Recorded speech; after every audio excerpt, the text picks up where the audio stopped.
Greetings and welcome to episode 277 of the Words About Games podcast, the weekly video game podcast for Words About Games. I'm your host, Amy K. Alexander, joined this week by Daft Moody. Hello. Howdly do, citizens of the nerdy world, do not press that pause button because we are here and we've got a jam-packed show because it is Monday. You know what that means. Yeah. Yeah. Yeah. Yeah. Yeah. Rock on! Yeah! Let's get hyped, motherfuckers!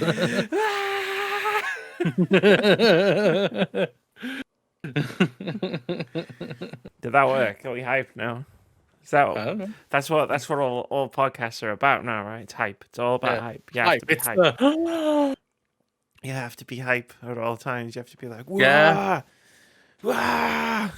The hype of the pulley faces, the fakeness, and all like that. You gotta do it. It has to be done. Just the amount of fake reactions of pictures I saw yesterday was insane. Oh, DC fandom. Yeah. Oh my god. I'm just like. Were you watching a trailer for the Batman, or are you falling off a cliff? For the Batman. Which one is it? I missed it. I'll be honest, I don't really go on YouTube that much anymore. Even as a YouTube content creator, I'm just like...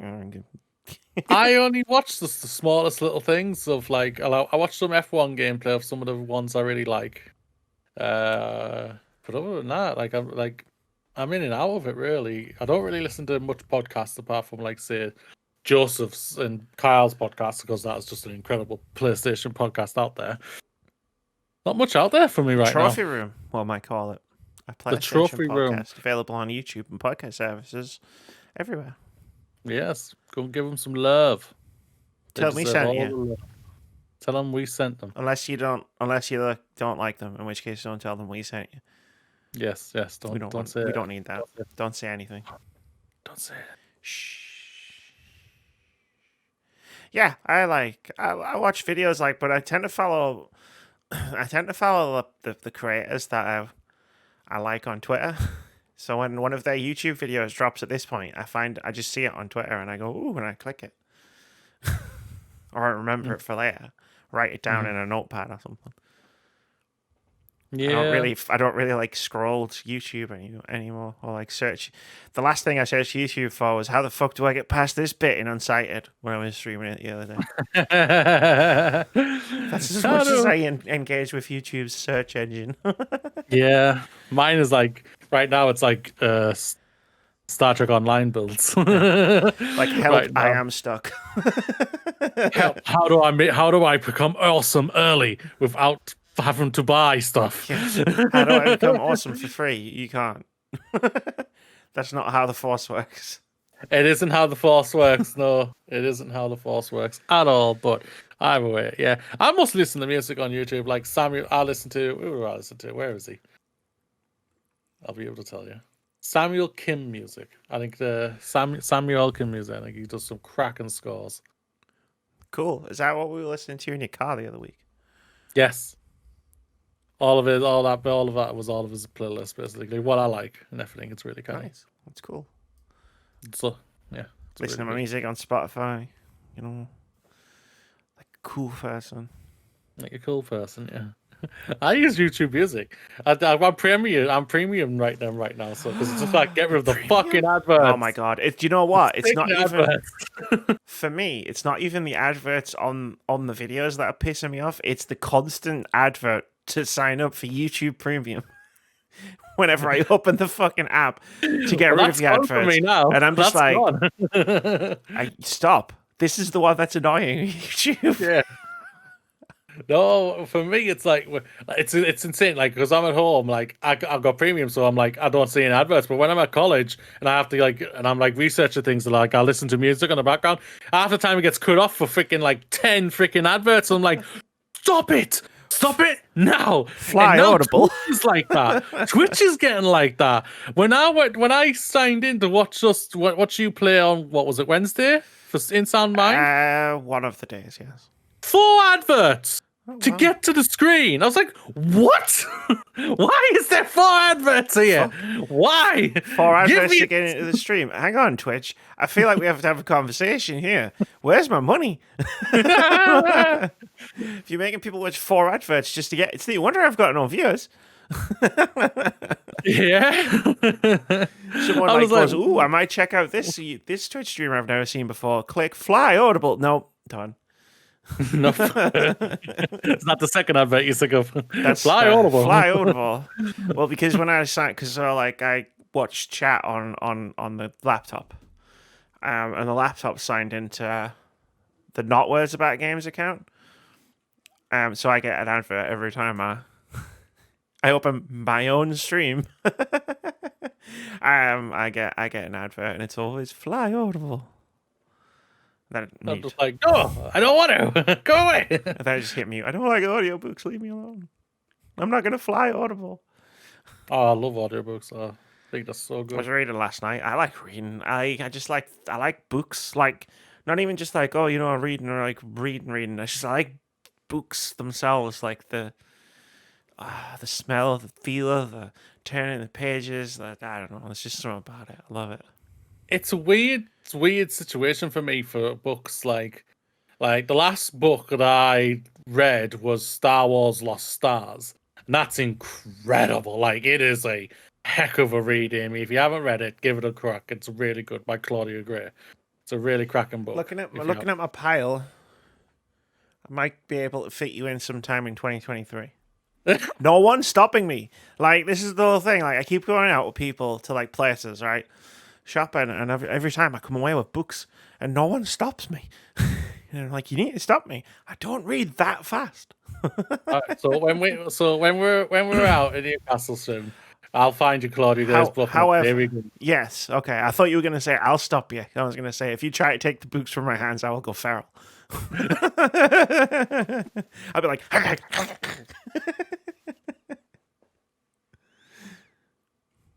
did you? No, you didn't. That was weird. I think ClipGuard caught your entire sentence there. Hello? Hello? That was so weird. It's because I went, stop it. Yeah, so I probably cut that all out. ClipGuard was like, that's background noise. None of that. Moody is background noise. Don't need to hear any of him, lads. Ladies and gentlemen, not at all. Nothing for anybody. Should we start the podcast? I feel like we should start the podcast. Well, what was our record last week? We did like 20 minutes of random talking for nothing. It wasn't 20 minutes. Was it? No, nah, we've never done 20 minutes. If I ever got to 20 minutes, I would literally just start again. Oh, no, don't do that. So at a certain point, like, people might come and listen to our podcast because they like us as people, and like they like the chill little conversational vibes that we cultivate here. But like even 20, I feel like 20 minutes is pushing it before it's like, can we get to the thing? Get to the news. At some point, could we talk about the thing that we're here to listen to? You know, the thing that's in your title. Yeah. Words about games. There's like a thumbnail with a picture, and there's like a headline. Like at any time you're ready, you know. But like anytime. Like, I mean, books are cool, but you know, like we're here to listen to you talk about terrible video game news. Go for it. Wait, what? One day we're gonna do a podcast where it's like literally we just instantly start reading the headline as a joke. Mm-hmm. And then everyone will be like, this was the best podcast ever. And I'll be like, that hurts my feelings. And then we'll do the 20-minute random blather. What we got? I haven't made a proper intro yet. It's said, in this week's episode, we discuss another week of hell for about 2 months now. And I feel like that's just always... I think it's... More or less. Yeah, last week it's been a couple of weeks, but we've been okay. You know? Yeah. When we hung out with Joseph and Kyle, that was pretty cool. But Yeah, then we went to the shit after they left. Yeah, we didn't want to scare them off, so we were like, we'll just talk about PlayStation. It's fine. Everything's fine. It's not fine. It's not fine at all. Timestamps in the description below the video on YouTube and also wherever you get your podcasts. If you listen to the podcast in audio format, we're up on Anchor, Apple Podcasts, Google Podcasts, and some other places I've never heard of. I missed out Spotify, didn't I? The one thing I said before where I was like, I listen on Spotify, missed out Spotify. We're also up on Spotify. Cool. Can confirm I've clicked that one every now and again. And I'm like, ooh, look, Ma, I'm on TV. Like, I'm on Spotify. Oh, shit. My God. Look, Mom, I'm famous. I'm famous. I'm famous. Proud of me? The last time I went viral was for Google Stadia. The good old days. Yeah, the good old days. The time before that was Mass Effect Andromeda, but everybody agreed with me, so it was fine.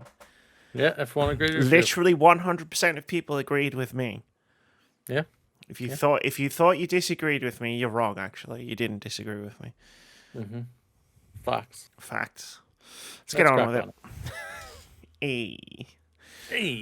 Paradox staff allege culture of silence in new reports of toxic workplace. This is from Graham Smith over at Rock Paper Shotgun.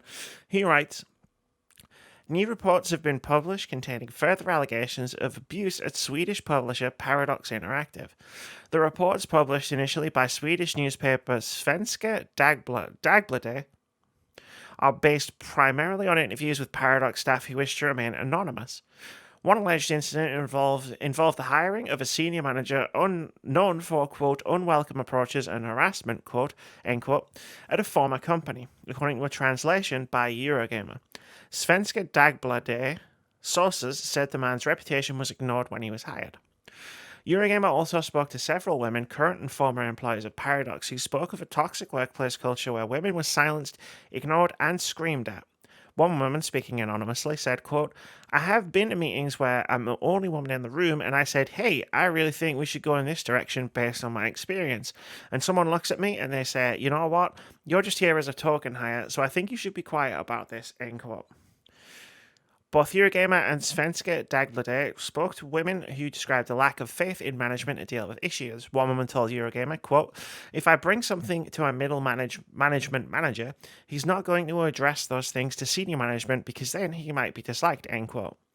One woman also told Svenska Dagbladet that of an instance where a male manager removed her from a meeting and made her remove criticism from the company from criticism of the company from the internal Slack while he watched. Quote, that's as much culture of silence as you can have, end quote.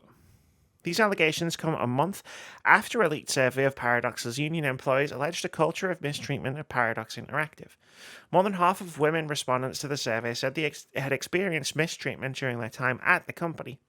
A Paradox representative told Svenska Dagbladet that they took the survey seriously, but that it was an informal study which less than 20% of the company responded to. In response to Eurogamer, Paradox reiterated that they had commissioned their own audit of the company's practices using an external HR firm. There are more details of the new allegations in Eurogamer's story. Go check it out, eurogamer.net.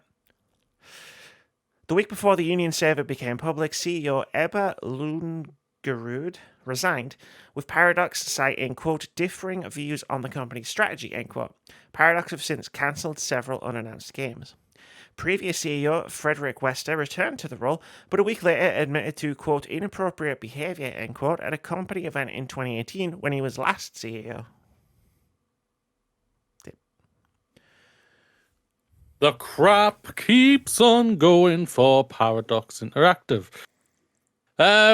This is basically just how it goes right now, isn't it? Really, like the allegations are announced, and then like 4 weeks later, we'll get like the proper thing of what's basically gone on. It comes out, and then the company goes, "Oh, you know, whoops, we didn't do no whoopsie daisy, daisy."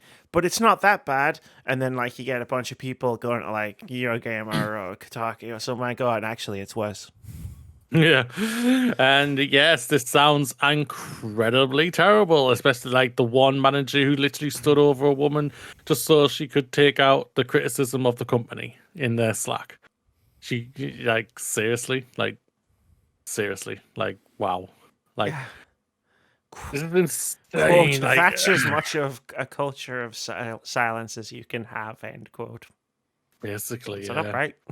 Like, pretty much, yeah. Like that's hearing absurd. these type of things. Obviously, is just crazy to hear. Like, because like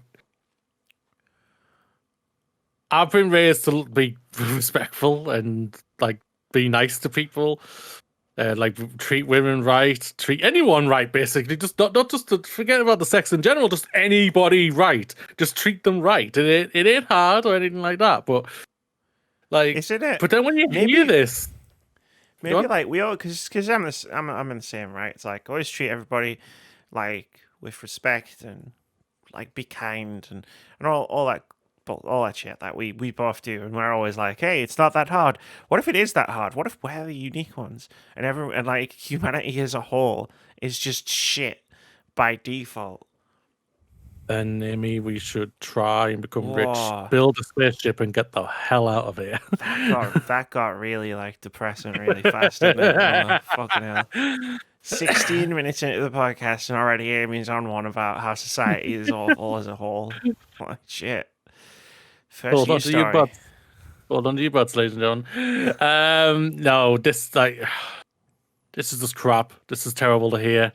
Just treat people in general nice, but more important, just treat women right, man. Like women are like I said, I think it was this story I said last time. Like women are the most beautiful thing on this planet. For God's sakes, they bear men's children. For God's sakes, quote unquote. Like they're the one who go through all the 9 months of carrying and pain and everything of giving birth and everything. Man, Jesus, I wouldn't want to. And we're there for like 10 seconds to do our thing Yeah, and that get out sounds. To be basically. fair, that sounds about right. 10 seconds is just like pop, and then that's it, right? And then you just Yeah, fuck off. yeah, something like that. Yeah, and it's like, come on, like seriously, I just don't understand this. I don't understand when I hear this type of thing because it's just like, It's power. why? It's all about It's power. I power. know. I know what it's all about. But it's just like, really, come on. Come on. But Like, you don't like, need to belittle people, or you don't need to belittle women. You don't need to belittle anyone. Like, yeah, it's like I can't get into that mindset of being able to sort of see like why this happens. yeah, I can't either. It's like, it's crazy to think that, man. It really is. It's And I'm just like, just I want to pick up a hammer and just whack my head. like, don't do that. because Please because don't. because it's happening more and more, and it's good that it's happening. And let me Good that it's rephrase. coming out. Yes, thank you. It's I good got that you. it's coming out. Yes, I got you. that the allegations and all like that are coming out, and we're seeing the what the companies are really are and what they're really like and everything. And that hopefully, like at the end of the day, Paradox, get your shit together. Just come on, get rid of the crap, and you can become one of the best games developers out there. How about you threw out one of the best, quote unquote, best games last year in Crusade Kings? Like it was highly rated and highly acclaimed for a lot of people. People loved that game who got into it and everything. So like, yo, Because you're good. the people that do the work, the ones being like abused and screamed at and whatnot, Yeah, they're that's the thing. fucking great. They're the rock stars. Yeah. But like then you've got all these managers and executives and stuff who are just like pieces of human filth. I think that's the politest way you've ever said it. That's good, wasn't it? I need to bust out my thesaurus and just start like finding some synonyms for this shit. But like the response was, what's the best way to describe it? Uninspired. Like it's fucking devastating to me that like this has happened so many times now that there's like you can look at it and go, that's the same response as everybody else. Like, ooh, Pretty much. we've commissioned an audit of the company's practices using an external firm, just like Activision Blizzard and Ubisoft and other companies before them. And we've seen how what happens when another like I don't trust them at this point because like they'll say whatever they fucking want to say, whatever Paradox wants to hear is what they'll say. Like, No, it's fine, really. It was just these few isolated cases, but everything in general is fine. And then we get to a year later, and we've got an entire Twitter account for freaking Ubisoft being like, "Yo, everything's not fine," And they're ignoring us. and We'll they're get on to that ignoring one us, shortly. and We'll get so on are to all that. of you people out there. Like, what the fuck's Yeah. going on? You can enjoy Far Cry, but you can still talk about it. Yeah, you can do both, right? Wild. I had a good chuckle at a Ubisoft story. Today when I was looking through the news. I didn't put it in here because fuck Ubisoft. But I had a good chuckle at the headline where it was like, "Hey, they recently announced." I think it was like last week they announced a new game and they've already delayed it. And I was like, "Lol." Like in my head, you just go, "Ha." Well played. But yeah, it's just been down this road. I have no faith left in video game publishers and developers who like have these allegations brought against them. I've never seen meaningful change from any of them. Like, so I have no benefit of the doubt to give to any of them. And True. if they surprise me or like do something good, cool. We'll say like, "Hey, you did good." But I'm not holding my breath. Yeah, they're all on a line right now, and it's just like, yeah, still waiting, still waiting, still waiting, still waiting, still waiting. Truth. Speaking of still waiting, I'm going to move this up a bit. How many days has it been? I've totally ambushed you because this was in the notes for All right, time. I'm prepared. I'm prepared. Do you want to know how many days it's been, I do. Amy? How You many want to days know? has it Does been? everybody out there want to know that it's been 82 days since 1,000 current and former Ubisoft employees signed an open letter to management where they have still received no response to their key demands. I'll just write off, we'll just shout out those key demands again. Number one, stop promoting and moving known offenders from studio to studio, team to team with no repercussions. This cycle needs to end. Number two, we want a collective seat at the table to have a meaningful say in how Ubisoft as a company moves forward from here. Cross-industry collaboration to agree on a set of ground rules and processes that all studios can use to handle these offenses in the future. And finally, this collaboration must heavily involve employees in non-management positions and union representatives. That all sounds pretty reasonable to me. I don't know. Sounds really reasonably, I won't lie. I think that sounds fairly reasonable. Apparently not Ubisoft management though. Oh, Activision. Even though Activision haven't got this type of thing I aimed at them right now, but basically anyone who has this type of allegation against them right now. Excuse me. Excuse Yes, this is the section of the podcast we've been doing every week for 82 days, I guess. Where we go through the Better Ubisoft Twitter account. Better Ubisoft has 1,000 current and former Ubisoft employees who signed an open letter on July 28th in solidarity with the Activision Blizzard walkout, demanding that their own management take far more action when abuse in Ubisoft and the wider industry. Of course, the Twitter account has been posting one reason every day that they've been sent from all those people that signed the letter as to why they've signed the letter. And we decided a good way to honor that is to read all of the reasons out on the podcast. So, number one. It's a little bit further down than it was. They've been pretty active on Twitter. A colleague and friend of mine was told I don't care by their lead about their mental health issues. The lead has since been promoted. Also, in my first month, I was warned about which guys to avoid at the Christmas party. They haven't actually posted any recent since October 12th. They haven't posted anything since October 12th. That's worrying. Like, it could be a really good sign, but I'm choosing to believe that it probably isn't. Number two. Another dev in my team put a rape joke in one of the game's menus. I didn't know he did that. It was noticed by a female dev and reported to the lead in charge of those menus. The lead and his team mocked her behind her back and said that she was just being overly sensitive. I was absolutely horrified at the whole situation. Too right. Should be horrified at the whole situation. Number 3, I was given a verbal warning for criticizing the company on social media, asking them to do better. And then that's it. That's all of them because they haven't posted for like 5 days now. Please do better. Ubisoft. Please do better, Ubisoft. Let's move on. Because you know what, Moody? There are other companies out there that could be doing better with all sorts of different things. Should we talk about them? Yeah. MercurySteam responds to complaints over staff missing from credits. This is from Marie DeLisandri over at GamesIndustry.biz, who writes, Metroid Dread developer MercurySteam has responded to former employees who had objected to being left out of the game's credits.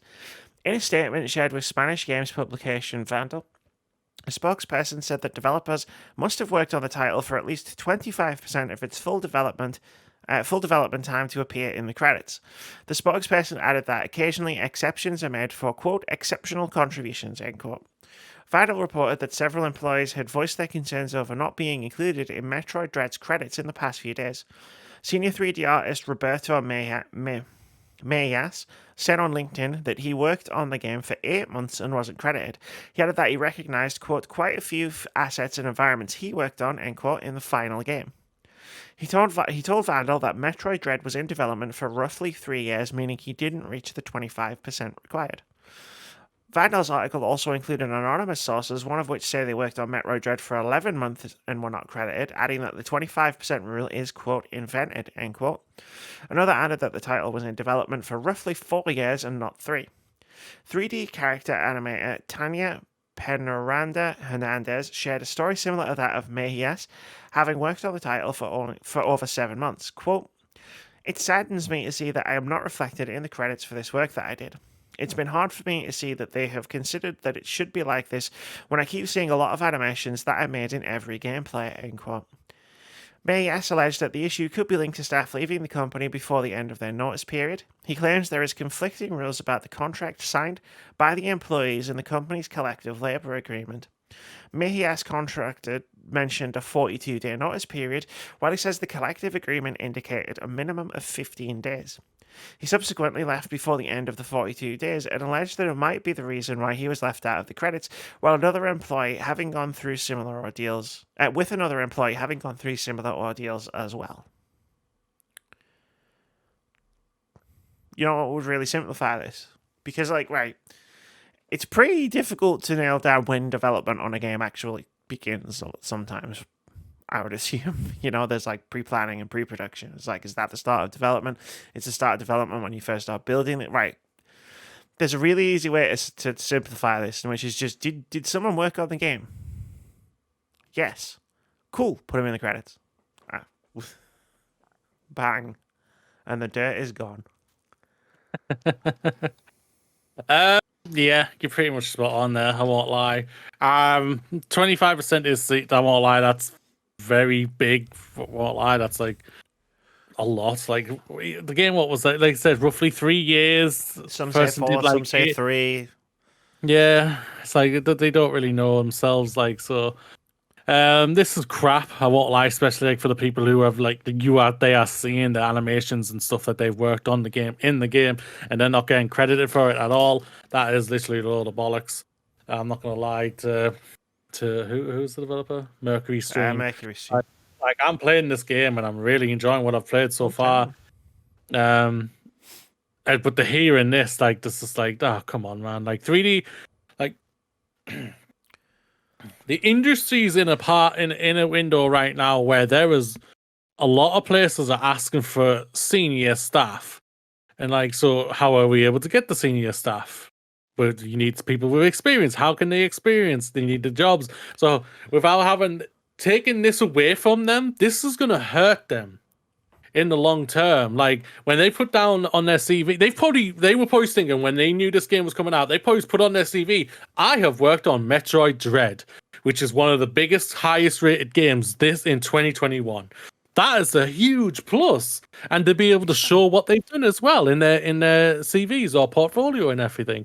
That's a really, really big thing, and to know that they're not credited to it, so they would have to take that off because the developer, whoever they're trying to hide, might actually have a look and see if this is true or anything like that.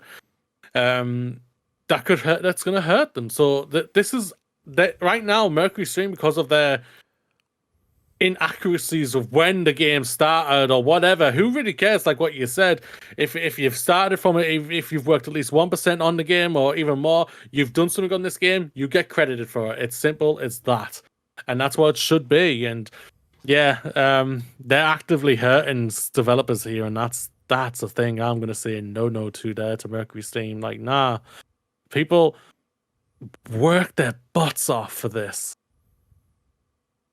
Come on, you can do better than this. We know they worked their butts off because on the other side of the fucking table we have all of the stories of crunch.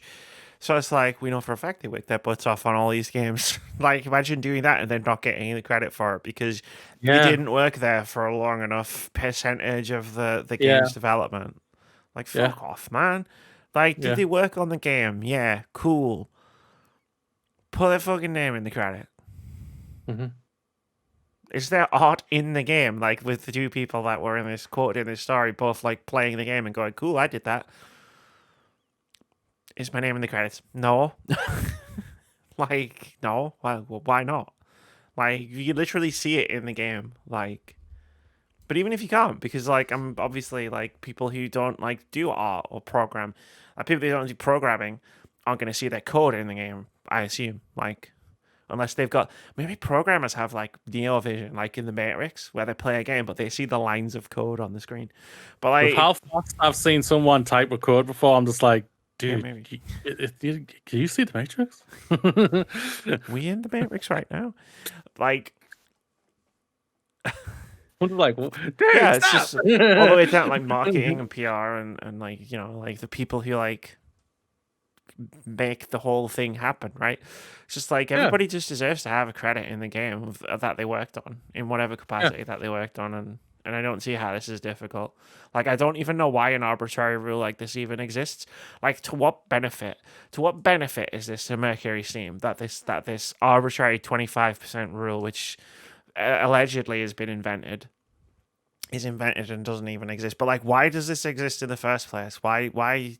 What benefit is it to a developer to say, sorry, you only worked at our studio for 11 months instead of 13, so you don't get a credit in our game? Where's the benefit to the dev? The developer, as in MercurySteam, not the developer. Yeah, none. There's none. Like, there's none. None. I know. Make a Google Doc, put everyone's names in it, keep it up to date, fucking bam, copy, paste, credits done. Well, more than just that, but okay. I know. I'm being reductive on purpose. You get the point. It's just like, I don't understand how this benefits MercurySteam in any way. Like, they still have to pay those devs for the time that they worked anyway. It's not like royalties exist in the video game industry, so... Yeah, that's the thing even more. Like, they would have been paid for, like, the 8 months they were there, the 11 months they were there, etc. And it's like, wait, you're not going to cut what? It's because they left.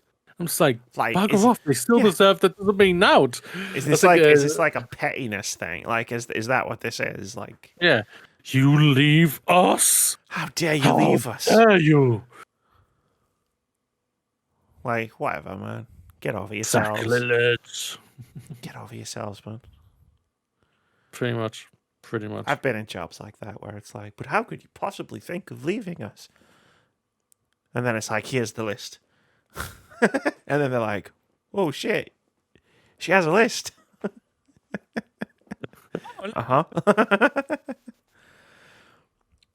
Like, the fact that MercurySteam does stuff like this, like, makes me think, like, oh, maybe there are reasons why people might not want to stick around, because it sounds like you're a bit shit.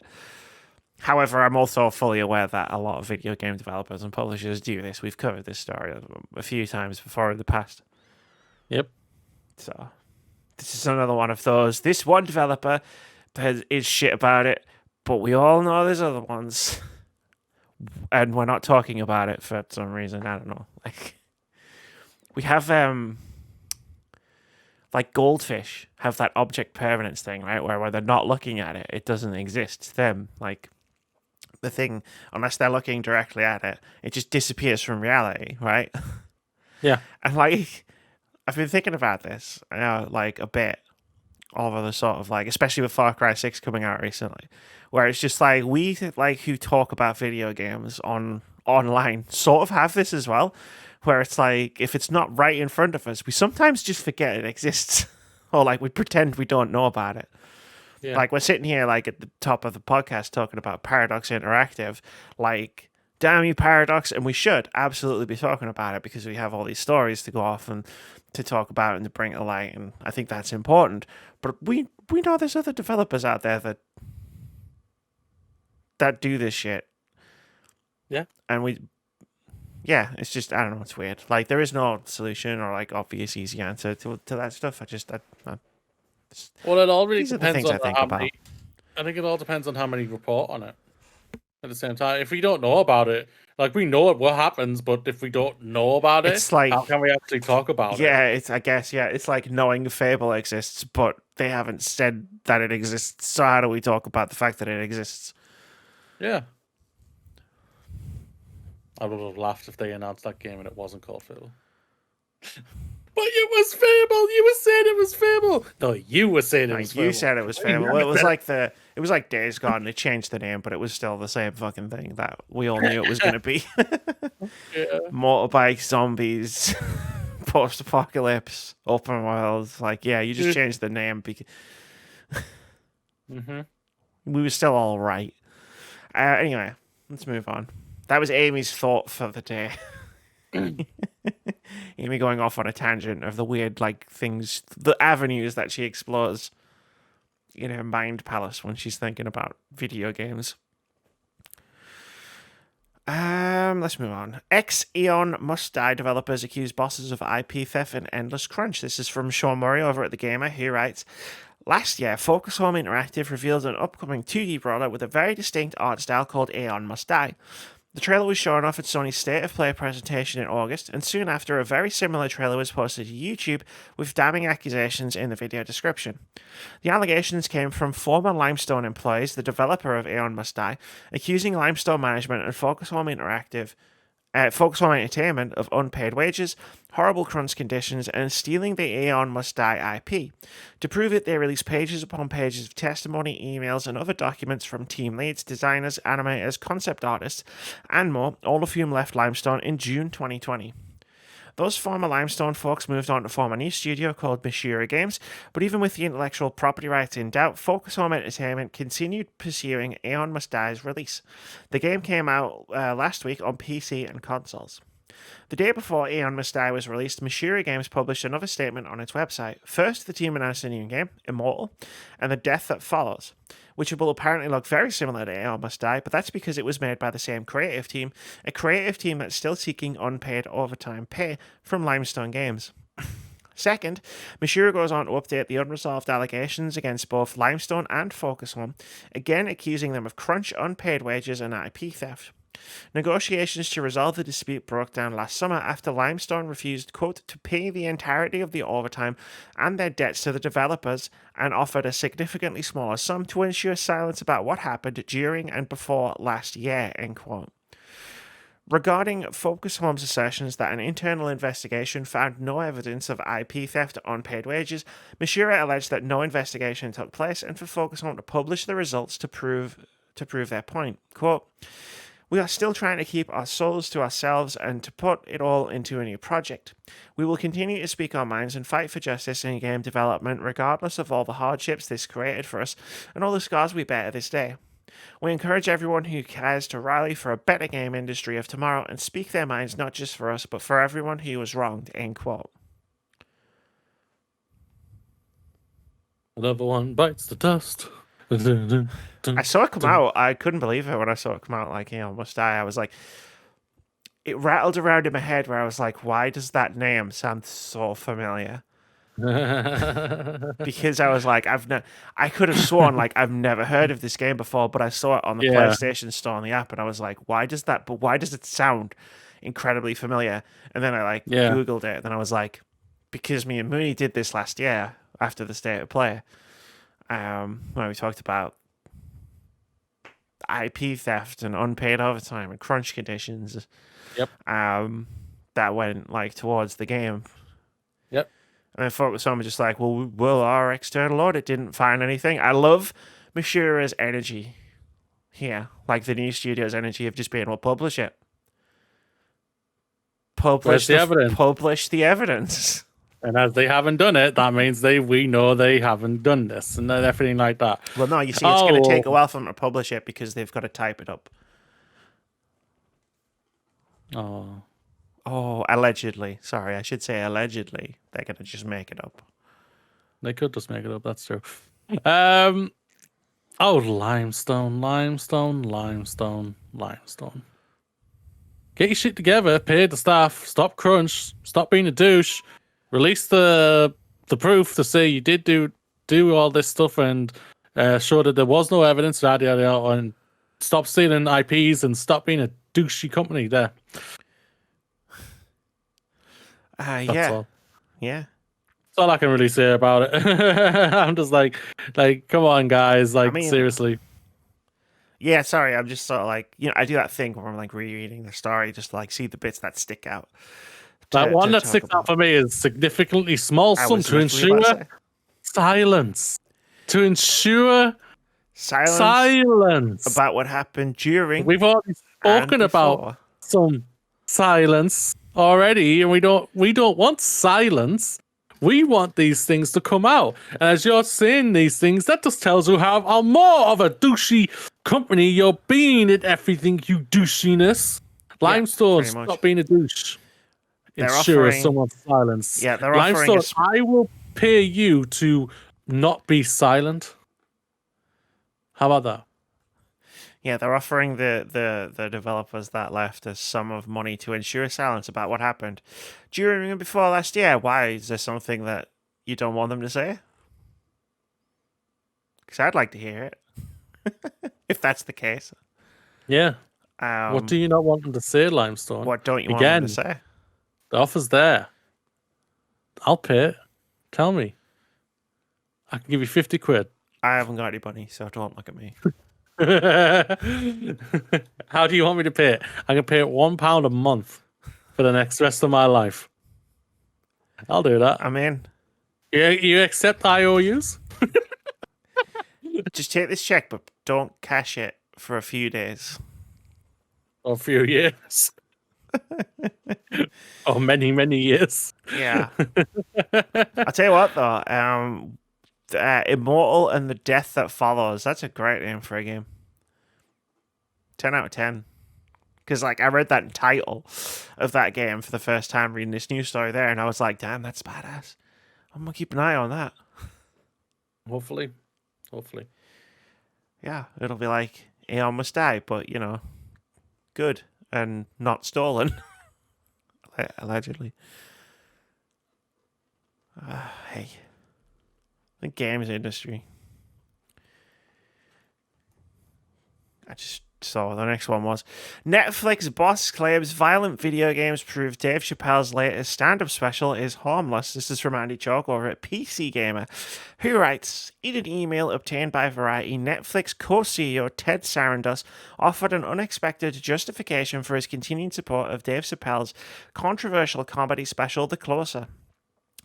The fact that violent video games over the last several decades have coexisted with decreasing crime rates, the executive told employees, proves no real harm will come from Netflix's show. Quote, with The Closer, we understand that the concern is not about offensive to some content, but titles which could increase real-world harm, such as further marginalizing already marginalized groups, hate, violence, etc. Last year, we heard similar concerns about 365 days and violence against women. While some employees disagree, we have a strong belief that content on screen doesn't directly translate to real-world harm. The strongest evidence to support this is that violence on screens has grown hugely over the last 30 years, especially with first-party shooter games, and yet violent crime has fallen significantly in many countries. Adults can watch violence, assault, and abuse, or enjoy shocking stand-up comedy without it causing them to harm others, end quote. Chappelle and the closer have been criticized for transphobic jokes, particularly Chappelle's declaration that he is on, quote, Team TERF, end quote. Trans exclusionary radical feminists, essentially feminists who reject the scientific position that trans women are women. Sarandos made his first defense of the show on October 8th, telling employees that, quote, creative freedom means there will always be content on Netflix some people believe is harmful, end quote. That prompted Netflix's trans employee resource group to plan a company-wide walkout for October 20th. In a follow-up email sent on Monday, Sarandos acknowledged that some employees are, quote, angry, disappointed, and hurt by the, end quote, by the decision to continue carrying the closer, but then doubled down on his defense with his comparison to violent video games. There's no question that video game makers and players have gone to great efforts over the years to demonstrate that in-game violence does not turn kids into killers. The question went all the way to the Supreme Court, which ruled that games like books and movies are in fact protected speech. The issue is already settled for stand-up comedy specials, so the question here is entirely about the values of Netflix's leadership. Netflix's position on these issues is increasingly a meaningful one as the company has further indicated its intent to create games. The Netflix original film, Kate, about an assassin with 24 hours to live, is being made into a game that will be out later this month, and Netflix is reportedly looking at developing one based on hit series Squid Game. GLAAD, an organization founded in 1985 with the goal of, quote, accelerating acceptance for the LGBTQ community, end quote, expressed similar sentiments on Twitter. Quote, Netflix has a policy that content designed to incite hate or violence is not allowed on the platform, but we all know that anti-LGBTQ content does exactly that. People who don't know LGBTQ people, especially trans people, base their perceptions of our community on what they see in the media. When those media images are dehumanizing stereotypes and rooted in ridicule, they can and do lead to real-world harm and harassment, end quote. Australian comedian Hannah Gadsby, whose Douglas comedy special was released on Netflix in May 2020, expressed a somewhat more pointed opinion on Sarandos' position. Quote, Hey, Ted Sarandos, just a quick note to let you know that I would prefer if you didn't drag my name into your mess. Now I have to deal with even more of the hate and anger that Dave Chappelle's fans like to unleash on me every time Dave gets $20 million to process his emotionally stunted, partial worldview. You didn't pay me nearly enough to deal with the real-world consequences of the hate speech dog whistling you refuse to acknowledge, Ted. Fuck you and your amoral algorithm cult. I do shits with more backbone than you. That's just a joke. I definitely didn't cross the line because you just told the world there isn't one. End quote. Sorry. That's actually pretty funny. It's a good joke. That's a little lot. That is true. Amy, I want you to delete this one if you don't. Oh, man. Yeah, so there's stuff in this story that would, like, stuff not in this story that hasn't happened. Like, for example, that has happened. Sorry, I should say. Let me try that again. Let me just rewind. No problem, Moody. I'll take this one. There's stuff that's not in this story that's happened. Like there was a trans engineer over at Netflix who spoke out about the Dave Chappelle comedy special. I struggle to use the word comedy. Who said it was just their list of all the trans people who have been killed in America, murdered this year. And they got suspended and then reinstated. One of the organizers of the trans support walkout at Netflix has been fired. Brilliant. So there's all that stuff as well. And I was perfectly content to not talk about it on the podcast until Ted Sarandos decided to bring video games into this. Like, you know what? Yeah, he's not wrong. Video game violence does not lead to real-world violence, because when you do video game violence, you're generally doing it against fictional characters.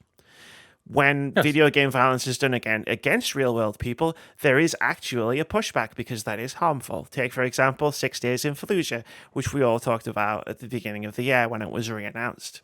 And everybody, rightly, on our sort of side of the fence, was like, hey, this isn't cool. Like, you should be doing this because it's real world implications. Yeah. Trans people, LGBTQ people are real world people. So when a big, huge, popular comedian goes up on his big, huge, popular comedy special and says, I'm Team TERF, and mocks and humiliates and talks down and punches down towards trans people, that does cause real world harm. There's an entire documentary out there called Disclosure that talks about how the portrayal of trans people in the media perpetuates violence and humiliation against trans people. Do you know where that documentary is hosted, Moody? Netflix. It's hosted on Netflix. There's literally a documentary disproving Ted Sarandon's entire argument. So,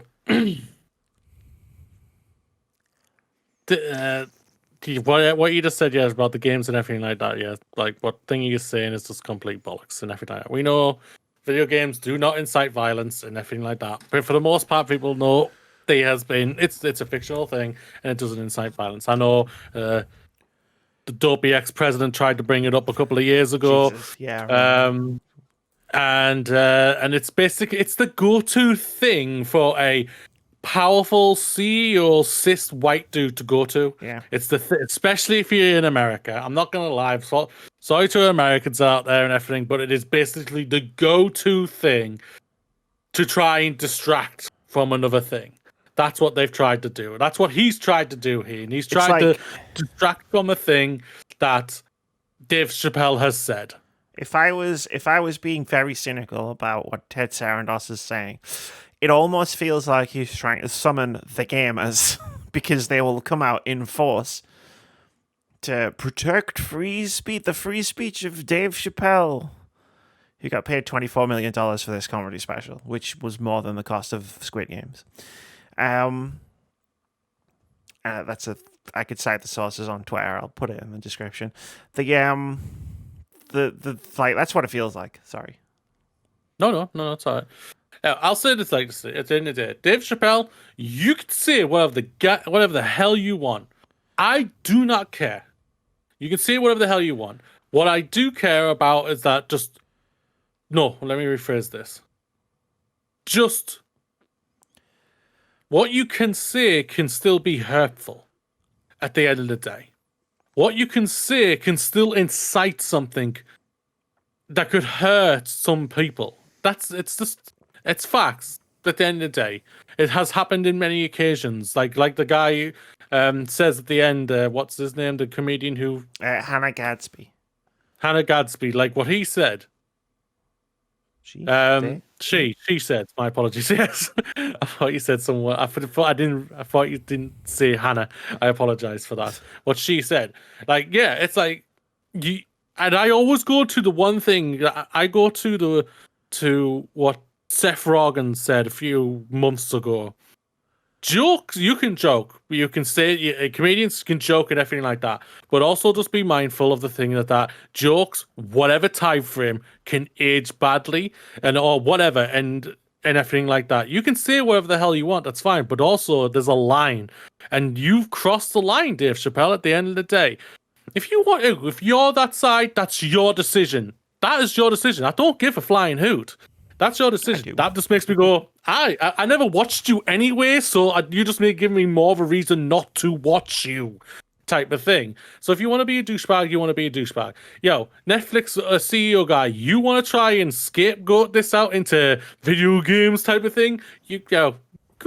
Go ahead, mate, if that's what you want to do. It's wrong, and we know it's bloody wrong. You're just being a slimy little weasel because at the end of the day, your platform's getting a lot of things right now because of this. It's getting a lot of attention because of this, and he's probably trying to redirect. He wants to concentrate on the positive attention, not the negative attention, and that's what he's trying to do. And to the thing, rehire that person you fired. She might not want the job anymore. She might say, "Yo, I'm getting the fuck out of there," type of thing. Sorry, but I already found a better job somewhere else. Yeah, basically, yeah, but. That's disgusting. But because this is the thing about it. People like what you're saying. The gamers will come out and say free speech. All right, where's her free speech gone? She has the right to say what she wants. She has the right to speak to some of her friends in Netflix and say, "Yo, I'm going to do a walkout. Are you with me?" And if they've got someone, yes, we are with you. That is their free right to do, and you don't have the right to fire them because of that. Yeah. I mean, This is the thing about everyone says free speech, free this. It's like you know, it works both ways, right? It works both ways. yeah. Well, You say that we don't give you free speech, but when you get your free speech is saying, "Oh, I've said something that you just don't agree with," yeah, and we're allowed to tell you that we think you're wrong. It's not cancel culture, you idiots. It's telling you you're Dave wrong. We don't Chappelle hasn't agree been with you. cancelled. His special's still on Netflix. He's Yeah, talking in newspapers. Like the thing about people who say they've been cancelled is they've never been cancelled in their entire lives. never, Like ever. if they ever They've say they've arguably been been cancelled, they're usually speaking more than you would have otherwise heard yeah, them because they're yeah, everywhere telling people they've been cancelled in newspapers, on the radio, on TV, on yeah. YouTube, on fucking Joe Rogan's stupid fucking podcast. Like everywhere. They're everywhere. Like Dave Chappelle can make jokes, and I use that phrase like loosely because, like, Yeah. yeah, it's not a joke. And however he wants to do it, but like at the end of the day, it does perpetuate a cycle of abuse and harm towards, in this case, trans people, because that's all some people are going to know about trans people is what they see in like a Dave Chappelle special or a Ricky Gervais special, and like we have it tough enough. We've got like the lady from Harry Potter up against us, the UK government up against us, most of the UK media up against us. Like, everybody's got it out for us, and I don't know why. Like, I just want to pee in peace and like live my life however I want. But apparently, like Dave Chappelle is Team Turf, and I don't know if he understands what that actually means when he says it. But another part of me thinks he absolutely knows what that means when he says it. Dave Chappelle's a very smart man. He knows. Because Dave, like Turfs kind of like want us to have like not all of our rights taken away and all of our access to medical care taken away and to basically not exist in public, and do not really care whether we're dead or not. Judging by the fact that I've seen Tess openly mock trans suicide rates, like I'm guessing they don't give a shit if we all just died. So when you say Team Turf and then people are justifiably upset or angry, I'm not using the term offended because I don't know many people who are offended at this point. And like, it's a real world violence against trans people is a real world problem. This is one of the deadliest years on record already for trans women around the world for being assaulted and murdered in public. Like, it's not a joke. Sorry.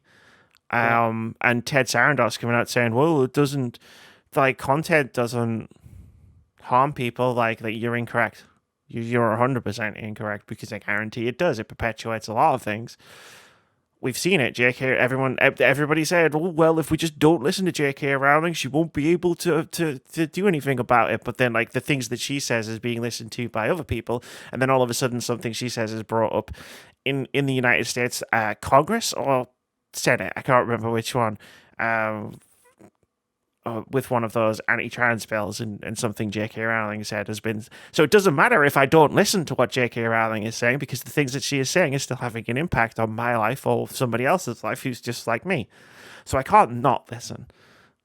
And then on top of that, those things are then having a real material impact on me or people like me. Yeah. So basically, I cancel my Netflix subscription. Fuck Netflix. I ain't got time for that shit. And... yeah, that's my stance on that. Sorry, I'm not going to be able to finish Avatar: The Last Airbender. Or watch Star Trek Discovery. Whatever. I'll live. I think I've said everything I needed to say about that. Also, although I would say... I'm going to get into some real controversy here because it's like the only people who watch this podcast are probably people who follow me on Twitter. It'd be nice if people noticed this because I literally spent an entire day retweeting stuff talking about this. I got nothing from anyone. And then like I posted some shit posty thing on Twitter like later on, and I was starting to get likes and replies, and I was just like, where the hell has everybody been all day? Like, what the hell? There's so few comparatively. There's so few trans people in the world like that. Cis people could do whatever the fuck, like in power, can do whatever the fuck they want to us, and we could never be able to stop them without cis allies. But a lot of the times, like, I try to point things out and say, look, bad things are happening. Like, there's stuff at the BBC, like, really sinister, insidious stuff. And, like, nobody pays attention. But then I make a stupid joke about pineapple on pizza on Twitter or something. And it's like, reply. And it's like, do people care more about pineapple on pizza than my life? Like, I just want equality in that regard. Like, you could like my shit posts, but can you kind of pay attention to the stuff where I might, lose access to like my medical care, or like stop being able to go out in public because if I can't go in a bathroom without worrying about being assaulted. Like, yeah, that one was a bit personal, but you know what? I need to say it. It needed to be said, so I'll say it. Needs to be said. No doubt.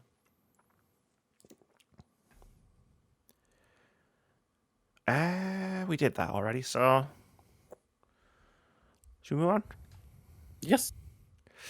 Nintendo Switch Online's N64 and Sega Genesis expansion pack launches October 25th for $49.99 per year, if that isn't enough of a emotional whiplash for you. This is from Chaim Gartenberg over at The Verge. He writes, Nintendo has announced the price and release for its upcoming Nintendo Switch Online Plus expansion pack subscription tier, which adds Nintendo 64 games, Sega Genesis games, and bundled access to the new paid Animal Crossing New Horizons Happy Home Paradise DLC. It'll cost $49.99 per year for an individual subscription, or $79.99 for a shared family membership. The service will officially launch on October 25th. Those prices are a big jump from the regular Switch Online subscription, which costs $19.99 per year for a single membership, or $34.99 per year for a family subscription. The Nintendo Switch Online Plus expansion pack subscription tier offers the same benefits as the standard Switch Online service, including online multiplayer, classic NES and SNES games, cloud saves, and other perks. But the expansion pack subscription also adds access to other retro titles from the Nintendo 64 and Sega Genesis. The pricing announcement included news that the premium subscription service would also bring bundled access to the new paid Animal Crossing New Horizons DLC, which is set to cost $24.99 on its own. At launch, the Nintendo Switch Online Plus expansion pack service will include several of the most popular N64 games, including Super Mario 64, The Legend of Zelda Ocarina of Time, and Mario Kart 64. Additional titles are being planned for the future, like Banjo-Kazooie, Pokemon Snap, The Legend of Zelda Majora's Mask, and Paper Mario. The higher $49.99 per year price point also puts Nintendo Switch Online Plus expansion pack more in line with other major subscription costs from competitors like Sony and Microsoft. PlayStation Plus and Xbox Live Gold both cost $59.99 per year, albeit with fewer perks than Nintendo's retro game offerings. This was always going to be the price. I'm not sure I agree with that. Last sentence. Well, they add that when it comes to like gold, I could understand where they're coming from. Yeah, gold. But if it was just like nonsense at this point. But if it was like the Game Pass Ultimate Game Pass thingy, which you get all of it to combine, then I would side with what you're saying there. But they're specifically saying gold there. So, but no, for me, this is the price that we're always going to go for. They're going to go close to PlayStation Plus and Xbox Gold, whatever. They've been looking for an excuse to get that price up. Yeah. To that. Yeah, and I'm not gonna lie, it's a pretty sweet deal, and especially if they keep throwing in new old games and everything. Like, I'm not gonna lie, I'll say this right now. When all those old Pokemon games going in there, I'm probably gonna upgrade my subscription. I'm not gonna lie, I am a mark for them. I won't deny that. So everyone's a mark for Nintendo in one way or another. I've learned over the last. Yeah, like I'll probably even try the freaking Ocarina of Time on it, more at Majora's Mask, because I haven't played Majora's Mask before. Ocarina of Time, I tried a few years ago when I was little. But no, yeah, it's like for me, this is the price they're always going for, so I'm not surprised. Yeah, I know. Obs. The fact that it's got Animal Crossing's DLC and is probably necessary because otherwise this isn't a great value proposition. Like the number of games that are coming out with the premium subscription service in terms of like being added, the N64 and Genesis games ain't great. But like I feel like that was always Nintendo. They're calling it expansion pack. So I feel like the future games that they add will just be like they'll add them as like expansion packs where it's like, okay, now these games are available in like 6 months, and then these games, and eventually there'll be a jumping on point for a lot of people. Like, so I think adding Happy Home Paradise's DLC to it now is a really smart move because one, Animal Crossing New Horizons is one of the best selling games on Switch. So it's a great way to incentivize people to jump in, a lot of people to jump into this new higher price point because you get the DLC and you also get all this other stuff. Like the thing for me that like I look at the price point and I say, yo, I'm probably gonna pay this at some point because I want to play Majora's Mask, I want to play Ocarina of Time. Yeah. I do want to jump back into Animal Crossing, and it seems like this is a great point to do it because like the direct just came out with like billions of new things to come out like for Animal Crossing, but the what I'm looking at isn't necessarily the games that you get with it because I think it's a great value proposition, or will be later on, depending on like what games you're into. It's the infrastructure of Nintendo Switch Online. Nintendo Switch Online is shit. Yeah. I'm just gonna say it. I can't think of a way to sugarcoat it. Nintendo Switch Online is terrible. Like, if you compare it, take a like not including the games that you get because you get PS Plus games. Like, I've had some great PS Plus games over the past 12 months. Like, if you just compare the services, the online's not great. The eShop's really bad. There's no voice chat. Your friends' codes and friends lists aren't particularly great. The experience, you can't just invite people into games. Like the whole infrastructure around Switch Online isn't good. So if I was like looking at this as sort of like an online, like I need this to play online games, I would look at it and go, fuck that, I'm not paying that for this. Like, are you kidding me? Like, I feel like Nintendo, and to be fair, it's a great strategy because Nintendo has fucking a phenomenal back catalog of games, but Nintendo is definitely using those games to paper over the fact that its online service really isn't worth paying for. With everything that's missing, or doesn't work really well.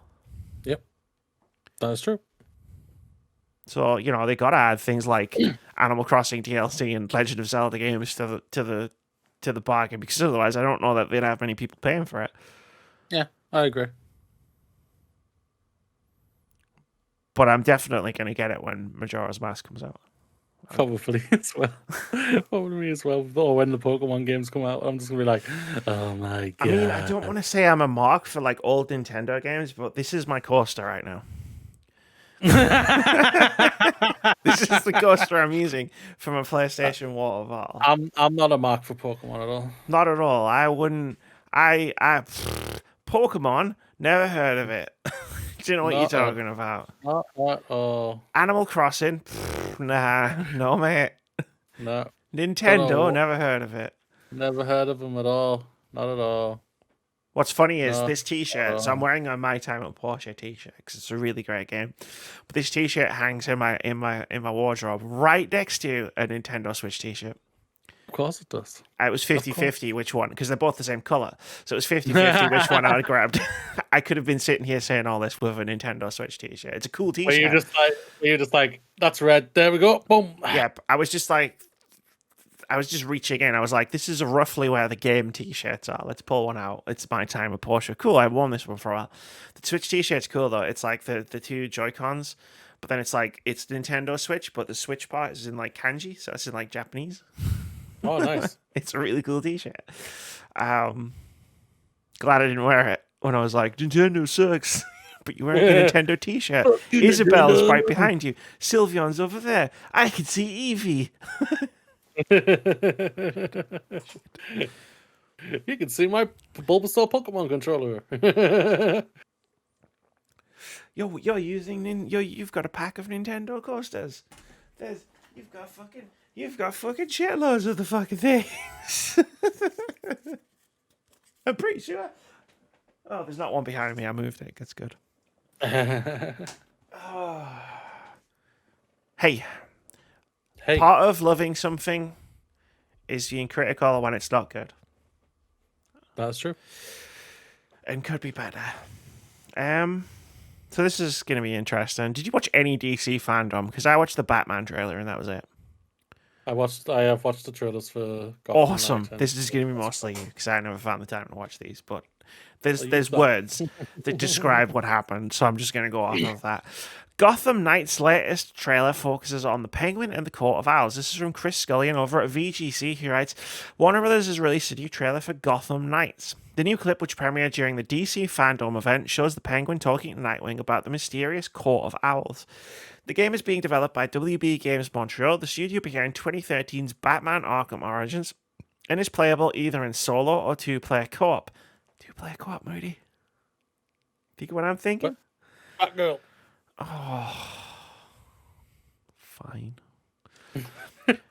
No, I'll allow you to be Batgirl. She's the only girl. That sounded wrong. That She's you can be Batgirl. You can be Batgirl. She's the only girl.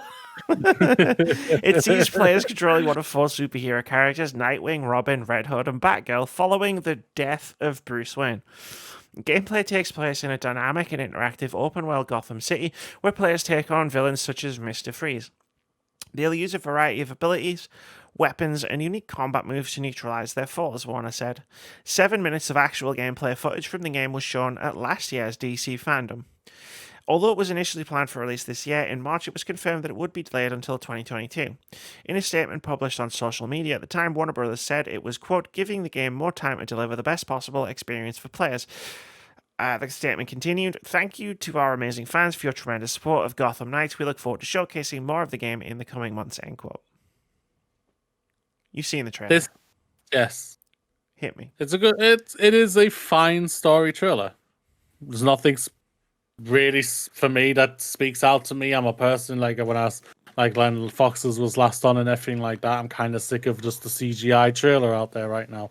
But thankfully, like it says in the article, we saw 7 minutes of gameplay last year, which was like shocked me to make me go, I kind of want to play this type of thing. The thing you forget, because Night had a lot of problems. Arkham Knight sucked. I'm just gonna be frank here. Batman Knights, Arkham Knights sucked. Like Arkham Knight had a lot of problems, but the thing you forget is like the Arkham series is generally great, overall fantastic. Yeah. So you do forget that, like, going into Gotham Knights, it is funny how it's like, oh, that looks really good. Like, we're surprised. Like, hang on, Arkham Asylum and Arkham City are two of like the best games of the console generation. Yeah, and Origins is a good game. And Origins is a good game. Fuck you, haters. Yeah, the story is really strong in Origins. Boss fights were the best boss fights in the Arkham series. Oh yeah, they were sexy. They were truly sexy. There's no doubt about it. That one against Deathstroke. That's him. Thank you. It was badass. It was cool. Yeah, it really was. So hopefully we'll get that in this one as well. But yeah, it's like. Yeah, I know a lot of people were really happy with what they saw and everything like that, but they didn't show anything when it came to gameplay. So that's for me, it was just a see. But they get away with it for me because they shown gameplay last year. So I'm fine. I'm okay for it. The CGI trailer was good. It wasn't great or spectacular. Didn't make me go. Yeah, I mean, it's a second showing, but it's weird. They've done it in a weird order where it's like they did the gameplay last year and then they've done the story trailer. I love story trailers. I love story trailers purely because, like, hey, I'm here for the story. Like, in these games, I am here for the story. Yeah, it's been a weird one because... So, like, when you're doing your very first trailer, because now we're just talking about trailers in general. I'm excited for Gotham Knights. I nearly dropped my water bottle. I'm excited for Gotham Knights. I'm excited for the next game we're going to talk about. Like, I love DC. But anyway, let's talk about trailers. So, like, or game reveals. If it's your first reveal, you're revealing the game to the world for the very first time. I don't give a shit if it's a CGI trailer. That's fine. Whatevs. It's probably years away anyway. It gets a bit egregious when it's literally just like a title screen and that's the entire reveal and people are like, oh my god. That's where I draw the line and I'm just like, it was words on a screen. Does anybody else see that it was just word? but like, it's like when you get to the second show and it's like, cool, I need to know what this game's all about now. So with Gotham Knights, it was like, yeah, they did it the wrong way around, but whatever. That's why I'm not like hating on like CG trailers that we see. And E3's been weird for the last couple of years because normally what happens is you have a situation like E3 2019, 2018, where they revealed Resident Evil 2 remake with that amazing trailer. But then you could like wait a couple of days until E3 proper started, and it'd be like, cool, we're gonna show you the game now. In like on IGN or on Twitch or whatever. Is that an E3 thing or is that a Capcom thing? It's not. It was an E3 thing. It's not so much at the moment because no one really knows what the fuck to do anymore because of the pandemic and online and all this other stuff. But like that used to be an E3 thing because I remember we'd do a podcast beforehand, and then E3 would happen, and then we'd all watch the conferences, and then I'd go away alone. This is obviously before you were about, and I'd go away and I'd watch all of the days, right? I'd like look at all the schedules and I'd be like, what games do I really want to see? And I'd figure out how to see all the cool stuff, all the cool interviews and the cool gameplay things. And then we come back to do the podcast and it would be like, so what's everybody's favorite games of E3? And I'd just start throwing shit out there like they wouldn't have even thought about because they were like, well, but it was a 30-second trailer, or but that wasn't even at any of the conferences. And I've just watched like a 10-minute gameplay interview. Like I came back after that E3 with Resident Evil 2 remake being like, yo, this game looks fucking sick, like Jesus Christ, it's so cool, what have they done? And everybody was like, it was a 2-minute trailer, and I was like, no, there was like 13 minutes of fucking gameplay and interviews. What are you talking about? Watch E3, guys. And then I fired them all and I hired you. So if E3 goes back to normal, you want me to be there with you, Dave? If E3 goes back to normal, I feel confident. Just do this for me. Just watch it and drop it in our Discord, and I will watch. Because I feel confident that you would watch stuff, and you'd like you would be like, oh well, I watched this Outer Worlds 2 thing, and it was only a 90-second story trailer. But there's also like a 15-minute gameplay feature on IGN 2 days later, and you would go and watch that and go, yeah, okay, I get it now. But like, yeah, that's my thing with reveals and trailers and stuff.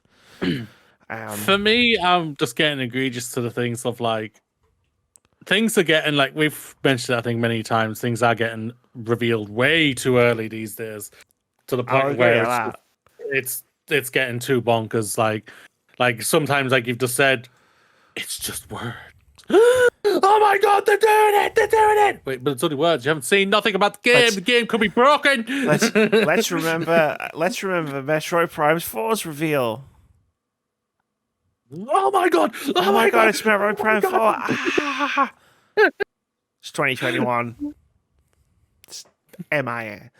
Like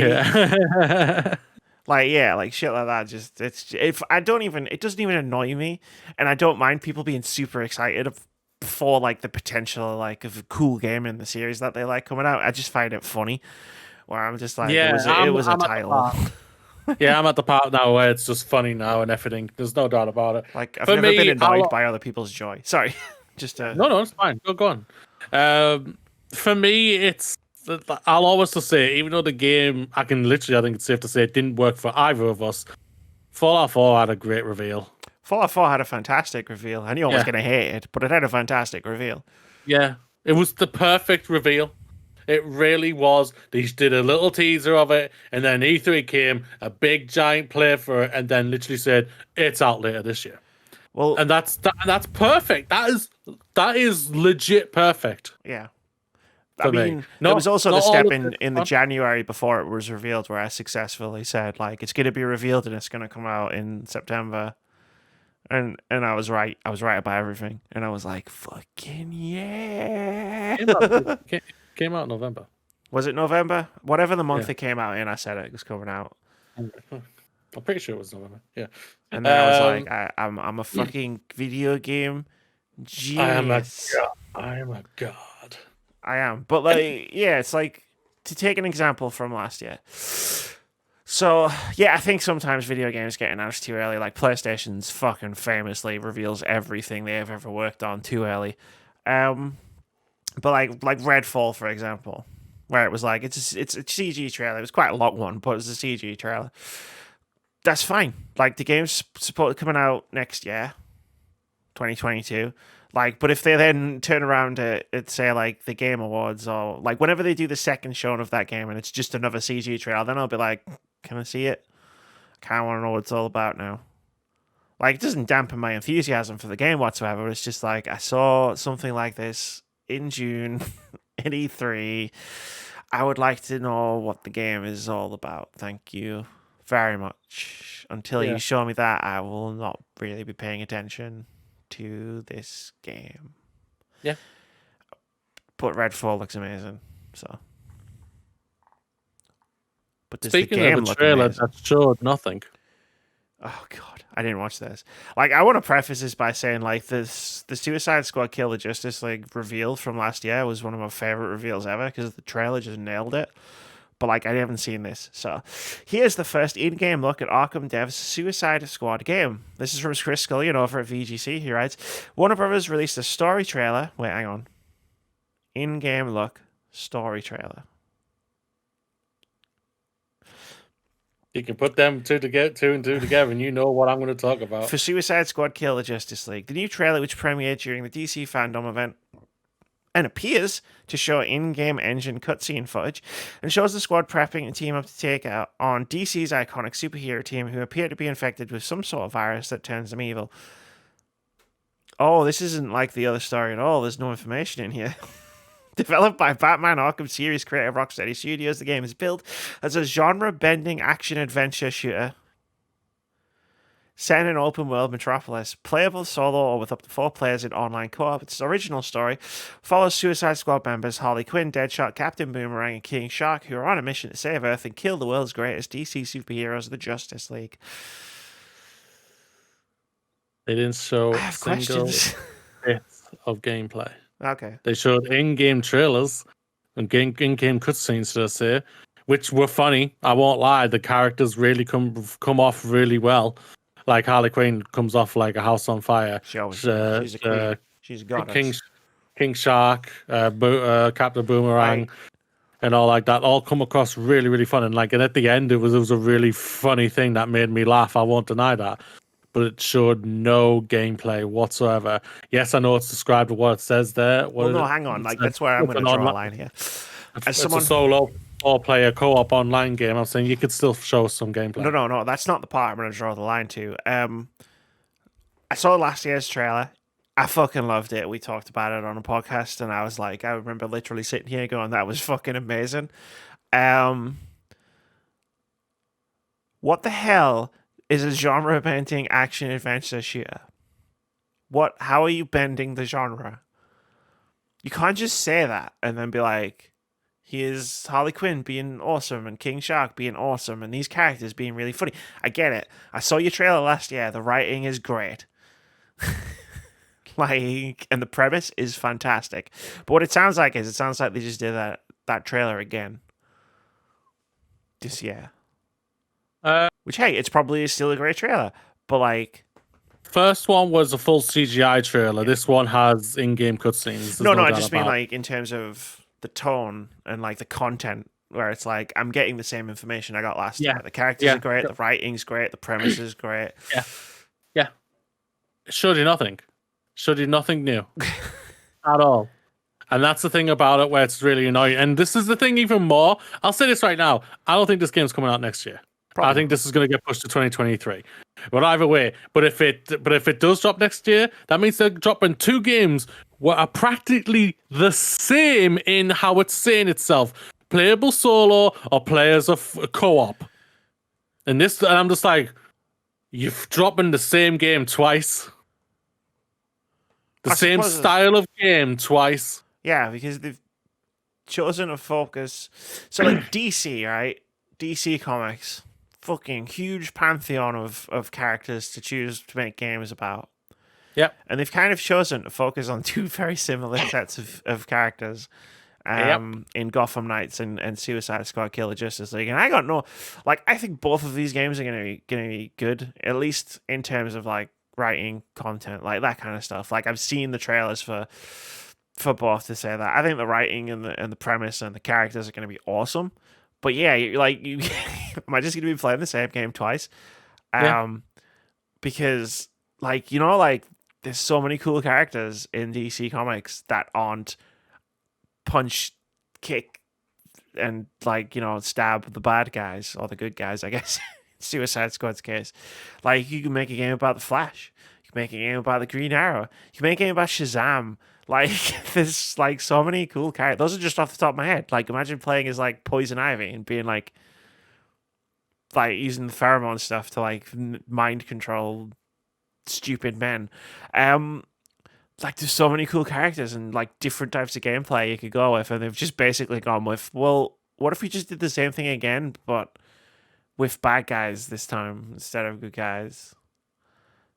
Comes across as it right now. Oh, look out! They're One of the releasing guys the has a same gun. game next year. Ooh.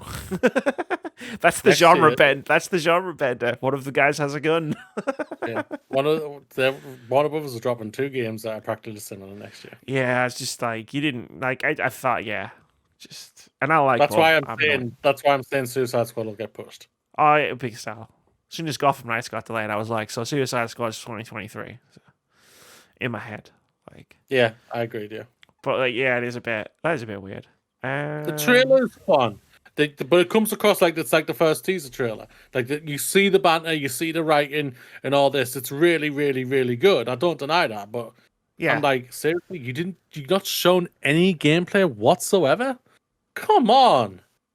You gotta show us the different styles of this. But then they're probably just thinking, oh, but oh god, they know it. They're not stupid. They know. They're the same games, guys. They're the same games. It's the end of the world. it's the end of the world as we know it. Like again, like I think, like when we were what we were talking about before about like the way games are revealed. I think Suicide Squad: Kill the Justice League was revealed perfectly like last year, but it doesn't sound like it's followed through. Like they nailed the first part for me, but then like they've gone with the second part where they've gone, we'll just do the first part again. Yeah. But game. Yeah. Okay.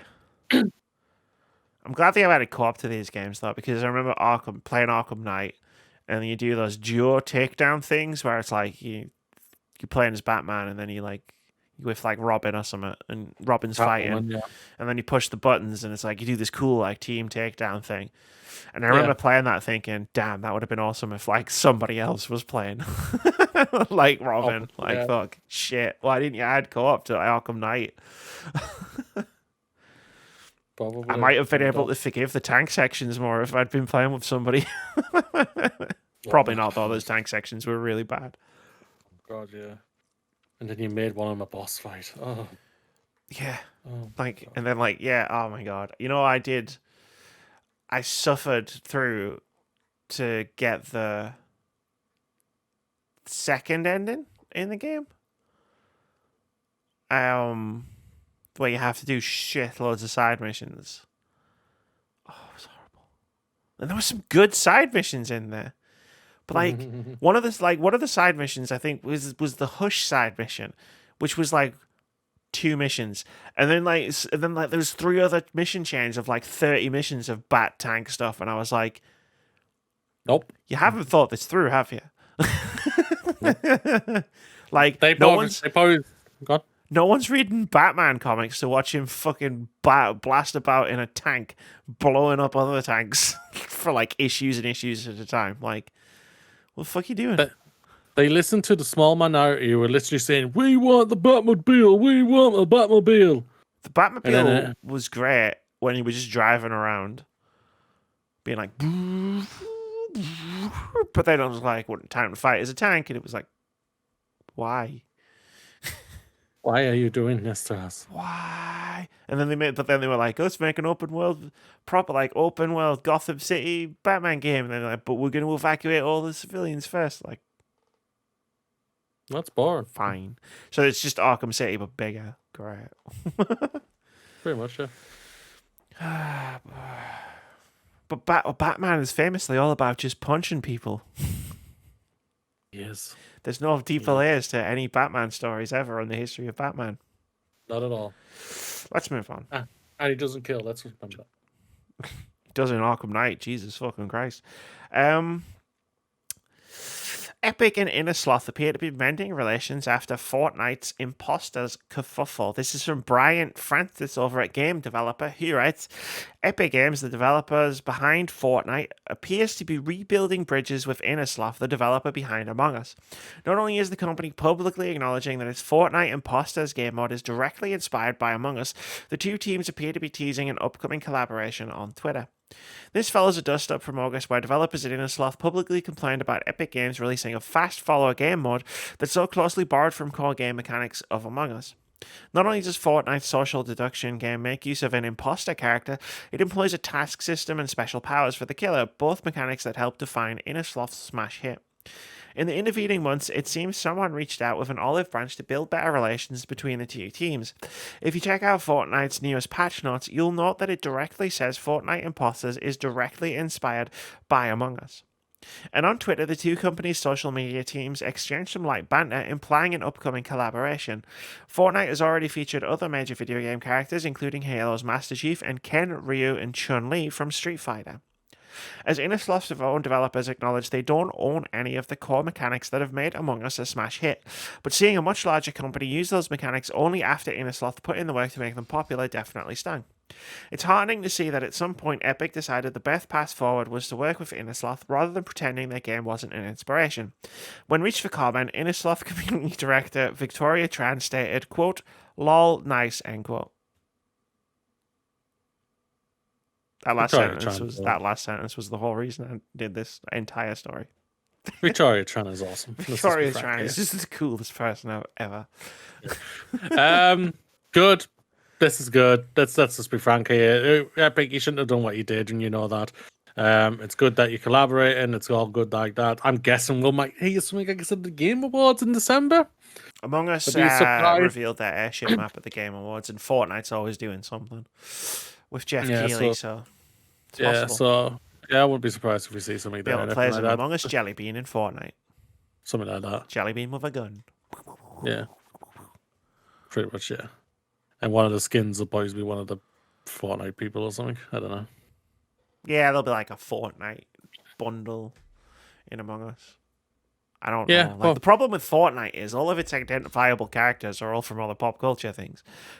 Like at this point, like Fortnite doesn't have its own identifiable characters. Fortnite's identifiable characters are like DC heroes and Marvel heroes and Halo's Master Chief and Kratos and Aloy, aren't they in it? Like, maybe they'll put in the dance, the Carlton dance that they stole from Carlton. No, that's not Carlton. That's not even. I'm not even doing the Carlton dance. I'm flossing right now. I mean, I'm not because I've got a chair by me. But, you know. I send the gift so many times, you'd think I would just know it off the top of my head. That is true, yeah. Yeah, but this is good. Either way. I agree. Amazing, so. I agree with Victoria Tran. Lol, nice. Such a great. I love her so much. The best person to be like the community manager of fucking Among Us was definitely Victoria Tran. Let's move on. Xbox General Manager uses TikTok to show off Xbox mini fridge can fit a Series X inside of it. George Foster. This is from George Foster over at The Gamer. He writes, Xbox General Marketing Manager Aaron Greenberg has given us the best look yet at the Xbox mini fridge through a TikTok. Despite starting off as a meme, the Xbox Series X mini fridge has quickly gone on to become something that gamers unironically want. While they won't have to wait much longer, as pre-orders for the fridge start October 19th, with the unit itself launching sometime in December. Following the announcement of a pre-order date, Xbox Marketing General Manager Aaron Greenberg took to TikTok to give fans the best look at the mini fridge yet. The short video runs through all of the fridge's special features and looks to be a near-final retail build. I can't believe I'm talking about a mini fridge like a console, thanks Microsoft. I left that part in there. I thought it was funny.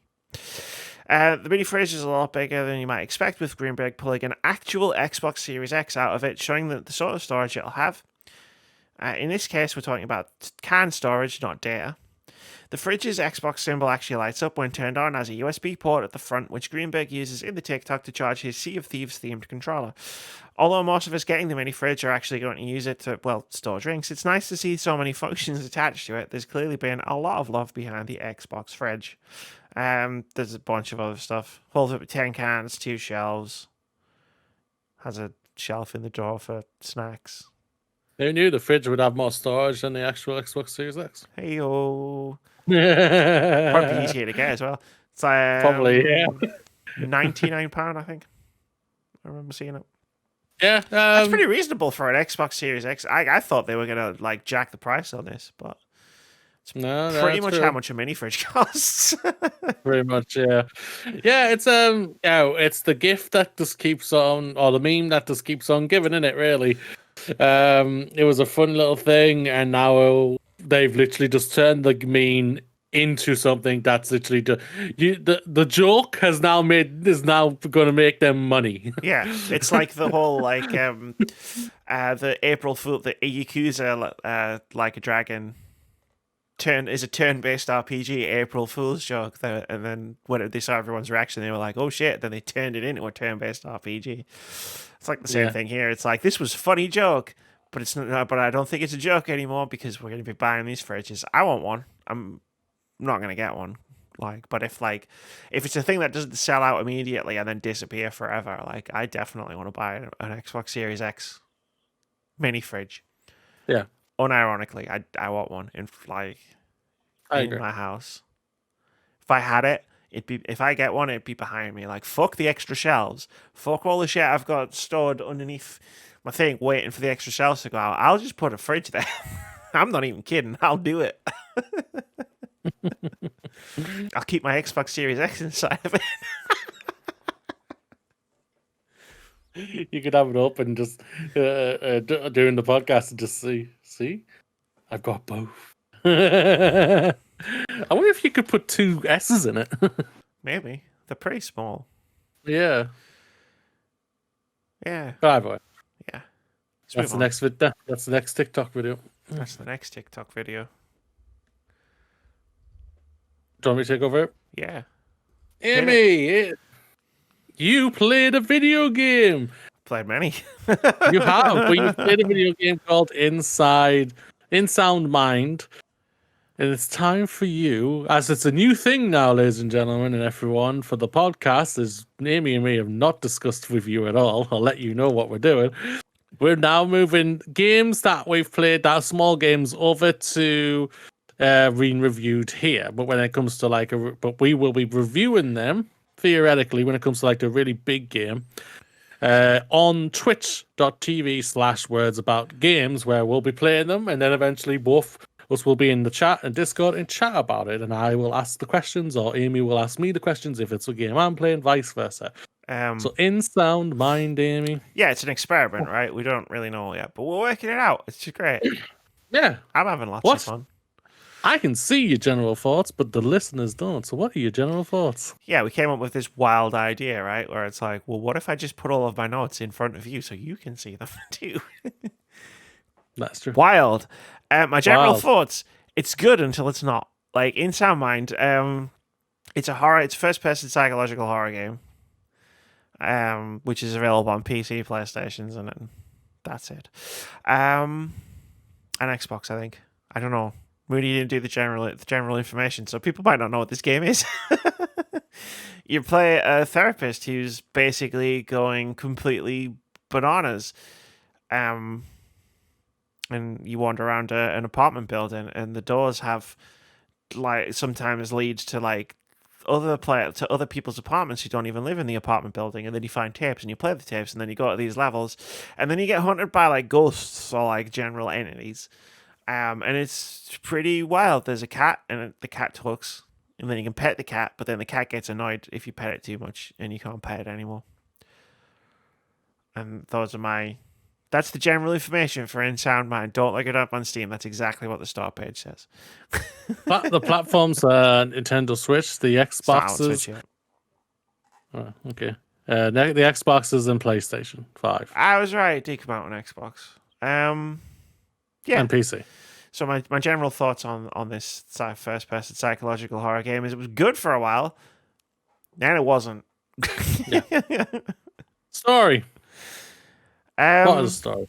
How was it? Sorry, Did you're it just work? gonna like, is this like some kind of like Japanese game show? You're just gonna scream the titles at me. Yeah. So yeah, the story so you start off with this an introductory thing where you like where you're wandering around, and then like each level after that, so that's like a hub, and then each level focuses on like one ghost, air quotes, which is like focuses on one character, which was a patient of the main character. And they feel a lot like short stories. Like you go in and you play it, and it's like an hour to an hour and a half in a level. Like the first level was in like a big American like Walmart type deal, and then the second level there was like a lighthouse, and you're on a beach going up the towards the lighthouse. And they feel like short stories that then play into the wider narrative. And the story's fine. Like I only played like 4 hours. I streamed it on Twitch, and by the time I got to the end of those 4 hours, I was like, "Cool, I've done enough. I'm out. I've seen enough." But like the stories for what was there, like they're generally focused on the characters themselves. So there's like the two levels I played. One focused on each character. They're really good at sort of evoking like empathy. Like you feel bad for these characters because bad stuff happened to them, even though they're trying to kill you, like throughout the entire level, successfully a lot, as Moody can attest. He watched me stream it, but like you feel bad for them. Like the end of like the first level, like was quite like I felt things where I was like, oh, that's sad. Oh. Oh. I mean, you have tried to kill me a lot, but still, Oh. Gameplay. Yeah. I've got a lot of notes. Like, Look at your goddamn notes. You just thrown one word at me. All right, so like, there's gameplay, and yes, really, yes, there is gameplay. Remember, I'm timing you here. I don't give a shit if you time with me. Like, you're supposed to be asking me questions. I am. Gameplay. World. Gameplay. Yes, correct. It is a game, and you play it. Yeah, it's the first person horror game, right? If you've played one before, you'll be intimately familiar with how this works. There's combat in it. You find a gun pretty early on. And there are enemies, like these weird like shadow creatures that probably have something to do with the main character. I don't know, because I didn't find out because I didn't play the first 4 hours. But like the combat's really not great and doesn't feel like it adds anything to the game. Like if it wasn't there, I'd be fine with it. Like if each level was just like one major enemy, right? Which is like the ghost that's hunting you in the supermarket. Like that would probably have been I'd even say that would have been better. Like you saw me playing the gameplay. The gun's pretty shit. The like the gunplay was not great. So yeah, it came across very stiff to what I could see. Yeah, it was pretty stiff, and I feel like I still felt unnerved even without the threat of the monsters like jumping out on me, right? Where it was like I got frustrated fighting the monsters, but then at other points where I was feeling like tense or nervous or like, ooh, this is spoopy. Like it had nothing to do, never had anything to do with the monsters trying to kill me. Like for example, like with the mannequins in the first level, where it was like, you see mannequins and you're like, oh, mannequins in a horror game. Bad. But it turns out, no, actually, like this is a really clever game, and like the mannequins start helping you, and like you kind of become friends with them. Like there's that one guy who was like, go up there, and then he like, I'll give you a boost, and then he gives you a boost, and you go through and you do the puzzle, and then if you turn around, he's like, bye. And you're like, that's fucking cool. Why is there not more stuff like this? Because the puzzles are pretty cool too, for the most part, but like that's all I'm describing currently. The supermarket level which is the first main level, because in the second main level is like the opposite. Like I felt like the puzzles were frustrating, the solutions to them were occasionally unintuitive. Like you get a key and there's a door, so you think the key goes in the door, but the key doesn't go in the door. You have to turn around and go out the way you came in, which was blocked. But if you approach it, it becomes unblocked. And it's like, why would I think of that when I've got a key and a locked door? That is true. So I died over and over again to that stuff, and it's like it kills the second level to me killed the atmosphere. It felt like it really dragged. Like it felt long as fuck. It did feel like, I won't lie. And then you get to a point, and it's like, okay, are we at the lighthouse yet? And you're at the lighthouse, but then it's like, you've got to go and do this thing with the boat. And then it's like, okay, I'll go and do the thing with the boat. And then it's like, cool, now you got to go and do this thing with an even bigger boat. I'll go and do the thing with an even bigger boat. Cool, now it's a flashback. Why is it a flashback? And now you got to get out of the boat. I don't want to get out of the boat. Okay, now find your way back up the hill. Like, I'm just going to stop, thanks. That was like the internal monologue. Yeah. So it's a shame because like it starts out really well, but then it really falls to pieces for me. In that second level. And I don't know about any of the other ones. It might pick up again in the third level, but it's just like I just don't want to play it. That second level sucked the life out of you. I could see it wasn't an enjoyable watch. Yeah, I was like, I got stuck a couple of times, and the main enemy, like in the first level, was really cool. It was like you got because you get a mirror shard you can use to like look behind you, and it reveals like writing, and the ghost that's wandering the halls is like, it's like you anger it by looking at it because like of spoilery stuff, like, and then it chases you and stuff, and you've got to try and lure it towards mirrors, and the side quests, like the side puzzles, like were really cool, and everything about that level was really cool. And then like it was the opposite in the next level. I felt like where it's like the puzzles were annoying, like some of the solutions weren't intuitive. The enemy was kind of naff. The setting wasn't as good. There were no mannequins. Like there was no like that mannequin part to me was really really clever. And I was really impressed by it. There was nothing like that in the second level, where I was like, "That's really clever." Yeah, that's true. What I could see, it was like, oh, you got something really cool in this level, but then it just like goes kind of open world, not open world. It just goes open because like, you've got the level's bigger and more open, and it's very linear. Yeah. And because it went linear, and I don't mind linear. Linear's good, but because it went linear, it kind of went boring. Yeah, that was disappointing. Yeah. Have you spoken about the world? Did you speak about the world? There's cool environments and they look really pretty. The world, I won't lie, I agree with what you said there. I think the world does look really pretty. They've got a unique art style, what they've gone for. And I think it works for what they're going for. Yeah. Really, some really interesting atmosphere, especially in that first level. The atmosphere was amazing in the first level. Yeah. Like, you feel it, like, because you have to do the walk up to it in the weird place. Like, they have that cool thing where it's like you're listening to tapes as you're going along, and then if you look there's a giant tape in the background, and it plays when it's playing, and it stops when it stops. And I was like, that was kind of a cool touch, but like as soon as you walk into the Homer Mart, I think it's called, it's just like, oh shit. I might have even said that. I was like, damn, this feels. Oh, I'm playing a horror game, y'all. Yeah, that's the thing about it. Like, a horror game is meant to make you feel intense. The second level didn't make you feel like it just got angered you. No, I was just getting frustrated with it. It was like trying to figure out like the light puzzle, and it's just like, well, where the fuck is it? And it's like you looked it up eventually, and you were like, you have to go over here. And I went over there, but the problem is because I'm like running around panicking, like, and like the mechanic of that enemy is it sucks you into the ground. So I was like, it's like I didn't see the path. Yeah, that's true. Sound. What did you think of it? Yeah, it was fine. Like, I didn't really notice anything. Like, so it was probably good. Like, the thing about good sound design is you don't notice, right? Yeah, that's true. I think that's fair. Like, there's music. The music's pretty good in the game, but like when it goes into combat, it does this weird dubstep music, and I was like, this is not a fit for this game.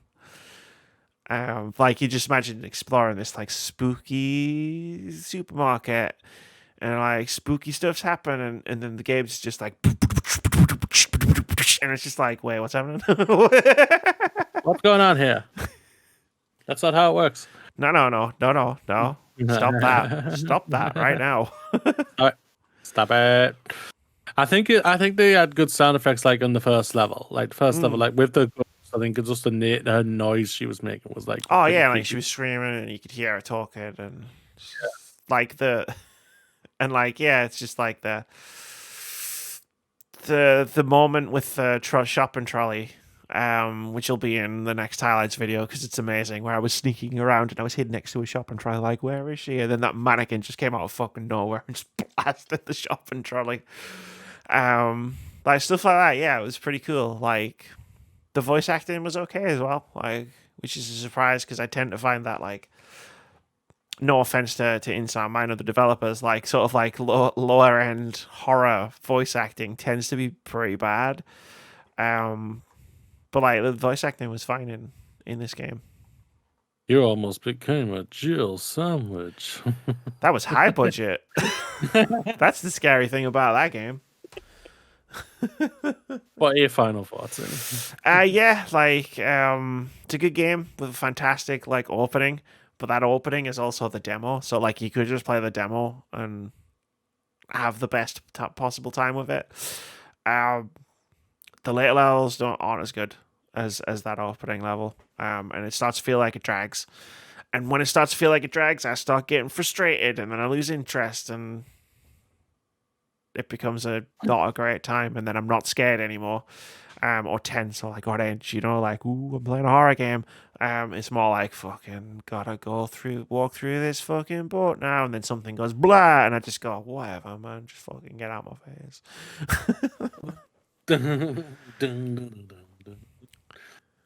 Well, that is it for the review of In Sound Mind. Let us know what you think of the game. Do you agree with Amy? Do you not agree with Amy? Or are you somewhere in the middle? Let us know in the comments down below. This is hopefully going to be a recurring thing. I think so. But like I say, go check out for gameplay to see us to play games, twitch.tv/words-about-games. All of that, all of that That'd will be be in the intro. I'm making an intro. It's like the problem is we're just experimenting and trying stuff out right now, so we'll see where we end up. An intro. Do you need me to do some? Or I'll be like, well, because I already know what I'm streaming, right? So I could have done it this week, where I was like, come over to twitch.tv on these days and see me play these games. It's gonna be great because I've had a lot of fun. I did like 4 streams last week, and they were all good times. Moody went berserk with an axe, and it was hilarious. I watched it back, and I was literally crying with laughter. I'm not going to tell you what game that was in either. I did go a bit nuts. I did go a bit nuts there, ladies and gentlemen. I won't deny that. I can't deny that. It's like could be the best thing I've ever done. Nah, the best thing you've ever done is just being you. Oh, aren't you nice? Time for games out next week for everybody. So let's get into this. Microphone closer, please. I thought you were building suspense there. No. Against the Storm PC roguelite city builder set in a fantasy world where it never stops raining. Sounds like Ferengana. As the Queen's viceroy, you've tasked with like building Manchester. and managing. You're tasked with building and managing new settlements inhabited by intelligent beavers, lizards, and humans. No, it really sounds like Manchester. Nuclear Blaze PC is a unique 2D firefighting game from the creators of Dead Cells. Huh. I know, right?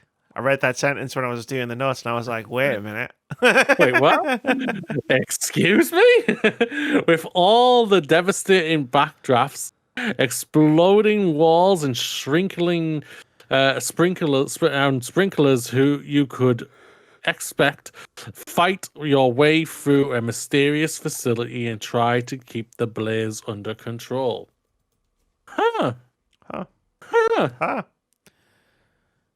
A silent 90 rated game coming, is that? Just coming out of nowhere? I mean, Dead Cells, right? It's trying to tell you something. Okay, can you say this one for me? I believe it's. I've got the stop it. Inscription. Inscription, thank you.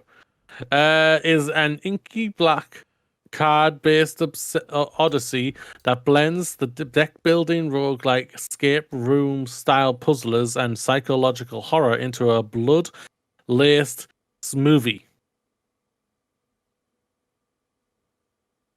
That sounds wrong, but anyway, darker still are the secrets inscribed upon the cards. Okay. Into the Pit, PC and Xbox and Game Pass. Fast-paced retro. Sorry. Bless you. I think. Excuse me. Yes, excuse me. A fast-paced retro FPS roguelite. As a member of a family of law-hunting mystics, you are summoned to a cursed village drawn by rumors of a demonic portal.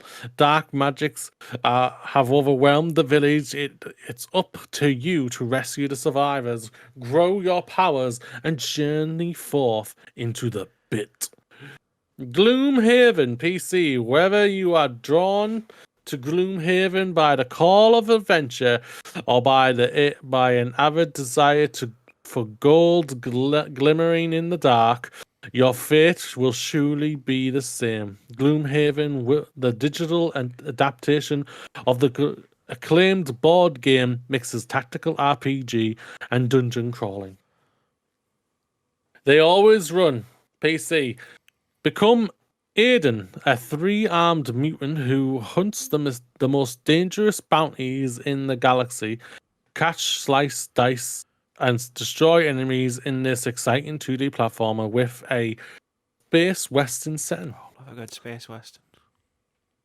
The Dark Pictures Anthology, The House of Ashes, PC, PlayStation, and Xbox. At the close of the Iraq War, Special forces hunting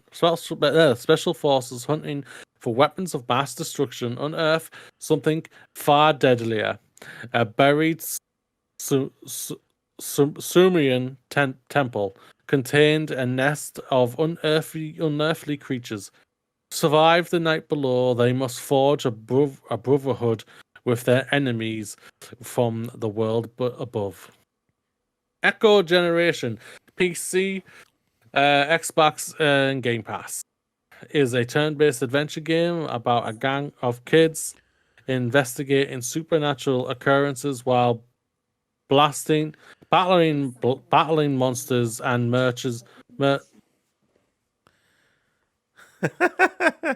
Oh, shut up! Wow. But she said something. I'm like, what the hell? Oh, where was I? You were battling monsters and mechs to save the small town. There we go. There's that game. Tandem, A Tale of Shadows, a PC, PlayStation, Xbox, and Switch, redefines the puzzle platformer genre with a unique gameplay and exceptional aesthetics. Help Emma and the teddy bear Fenton solve the mysterious of the disappearance of the famous magician Thomas Kane. Fenton. A little to the left PC is a cozy puzzle game that has you sort, stack, and organize household items into pleasing arrangements while you keep an eye out for a mischievous cat with an indication of chaos. Check out this playful and intuitive puzzle with 50 plus satisfying messes to tidy. Why would you want to play a game to tidy? I don't understand that. Like some people find it really satisfying and tidy. Tidy your house. Well, if they find it satisfying to tidy, the house is probably already tidy. Also, a cat. That game literally screams, Amy. I got my eyes on some other games from this week. Excuse me. Ever tried PC, PlayStation, Xbox, and Switch. Is an isometric tactical roguelite where the player ascends a mysterious tower in an afterlife using their wits, strategy, and positioning in turn-based combat. Make clever use of attacks, movement, skills, and hazards to clear the flaws of enemies and advance higher towards your destiny. Destiny. So, like, right, Inscription, top tier Amy game. Like, gonna stream the shit out of that when I can get my hands on it, because like the last two games that this guy's made have been like fucking exactly my jam. And we're probably gonna stream House of Ashes, and there's like half a dozen other games that are coming out this week where I'm like, that sounds really cool. But I was reading about Nuclear Blaze after you said it, and we both went, ooh. And there's like this really cool bit in it. So like obviously it's the firefighter game by one of the guys who made Dead Cells. It's got a mode in it called Kid Mode. And I was scrolling down reading about it, and it literally says on the Steam page, my first intention was to create a game my 3-year-old boy could play, as he is a big fan of firefighters. Obviously, the game became more and more complex and quickly turned out to be too difficult for him, so I decided to add a specific Kid Mode. Kid Mode is a special mode in the game designed with younger players in mind, featuring specific rules. And there's like a bunch of different like kid-friendly options, and at the end it's like helicopters and trucks everywhere because kids love them. Amy, I'm looking at the game now on Steam. It looks flipping amazing. It looks pretty cool. Never heard of it until today. Till today. So, are you going to stream it, or am I? It can be a bit of both. I don't care. I really don't give a flying hoot. Looks pretty good. That's all I'm going to say. Yeah. May I ask, have you got House of Ashes down to rent? Yes. No. Okay. So, it's time for OpenCritic head-to-head. This is the game myself and Moody play every single week, where I try to guess the OpenCritic average of one upcoming game. Whoever guesses closest to the OpenCritic score gets 1 point. If you manage to guess the score correctly, you get 2 points. Last week, we tried to guess the OpenCritic average of NHL 22. I guessed it would get an OpenCritic average of 88. Because everything gets an 88, and I was just memeing. I think I've thrown this one, to be honest. And Moody guessed it would get an average of 73. At the time of recording, fucking NHL 21 doesn't have, 22 doesn't have a fucking OpenCritic. Thanks, EA. I don't know why I blamed EA. Well, the guy who's reviewed it is giving a good review. Oh, there's like one review. It's like a good review, but like it's one review. Like, so we could go off that score, but let's not do that. Yes, let's not go off that. So that leaves the current scores still at Amy 20, Moody 17. There's been 2 draws, and some other people have some points who've guessed it on the podcast from time to time. This week, it's time to guess the OpenCritic average of the Dark Pictures anthology, House of Ashes. Moody, you've already typed your goddamn score into my goddamn document again. So why don't you tell the people what it's gonna get, or you think it's gonna get? 71. Well, fucking shit. That was what you were gonna pick, weren't you? No. God, no. That's all right. I think if we go back through OpenCritic head-to-head over the past, what has it been that we've been doing it, a year and a half? Are you gonna pick it again? Every week I'm just gonna pick it. No, I think if we go back through and we take out the times I've been just doing jokes, right, where it's like I'm gonna pick 69 because I'm an idiot, because I'm really immature, or I'm gonna roll a dice and say Avengers is gonna get a 97. I think I come out as more optimistic of the two of us. So you're picking 69. I'm not picking 69. No. I thought about it, but that would be what funny. You picking, but I'm picking 76. Oh, that's the name. I've put it in the wrong place. I know. Well, I was distracted telling my story. For some weird reason, you put a comma in first. I'll put a comma in you first. And your comma's wrong as well. I will fucking beat you up. Don't think I couldn't. The cursor's in the wrong place. That's why. Do you want me to help you there? No, it's fine. There we go. Well, now there's 2 commas. So now you look stupid. The cursor's in the wrong place for some reason. That's why everything went wrong. That's it, I guess, for episode 277 of the Words About Games podcast. 277 episodes. Don't know if I'm gonna have. I have a game to talk about next week, I think, because I'm doing that short stream tomorrow night. So, well, if it's short, we can just review it then if you want. No, I can hop on. I don't mind. I mean, you can hop on. I liked it. I liked having you on the stream to talk to. That was fun. Yeah. But like, no, like, like when would we review it? It's like a 2-hour game. Like, we'll just do it on the podcast. Complete the game and then just start again. And then start again. No. Yeah. Because then I'll be playing it again going, well, I've already done this. So I'm really bored. Don't have to worry about it, but they don't need to know that. It's a live stream. And also, it's a short stream for a reason. You see what time it starts? I don't know. 9:30.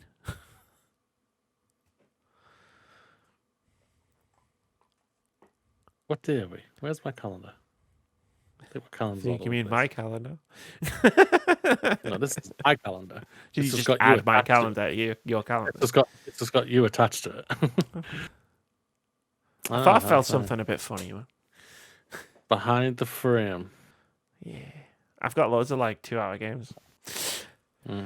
And unfortunately, my day. You know what? No one needs to hear this. Let's get out of here, Moody. This is episode 277 of the podcast. Video games are good, but like the people that make them sometimes have to go through a lot of shit to get them made. That's the moral of the story. Moody, would you like to follow up with anything? Why not, ladies and gentlemen, to start your brand new week with a cup of joy I'm sending your way with blessings for a positive week. Remember, you are awesome. Cool. Thanks very much for watching or listening. We'll see you there. Peace.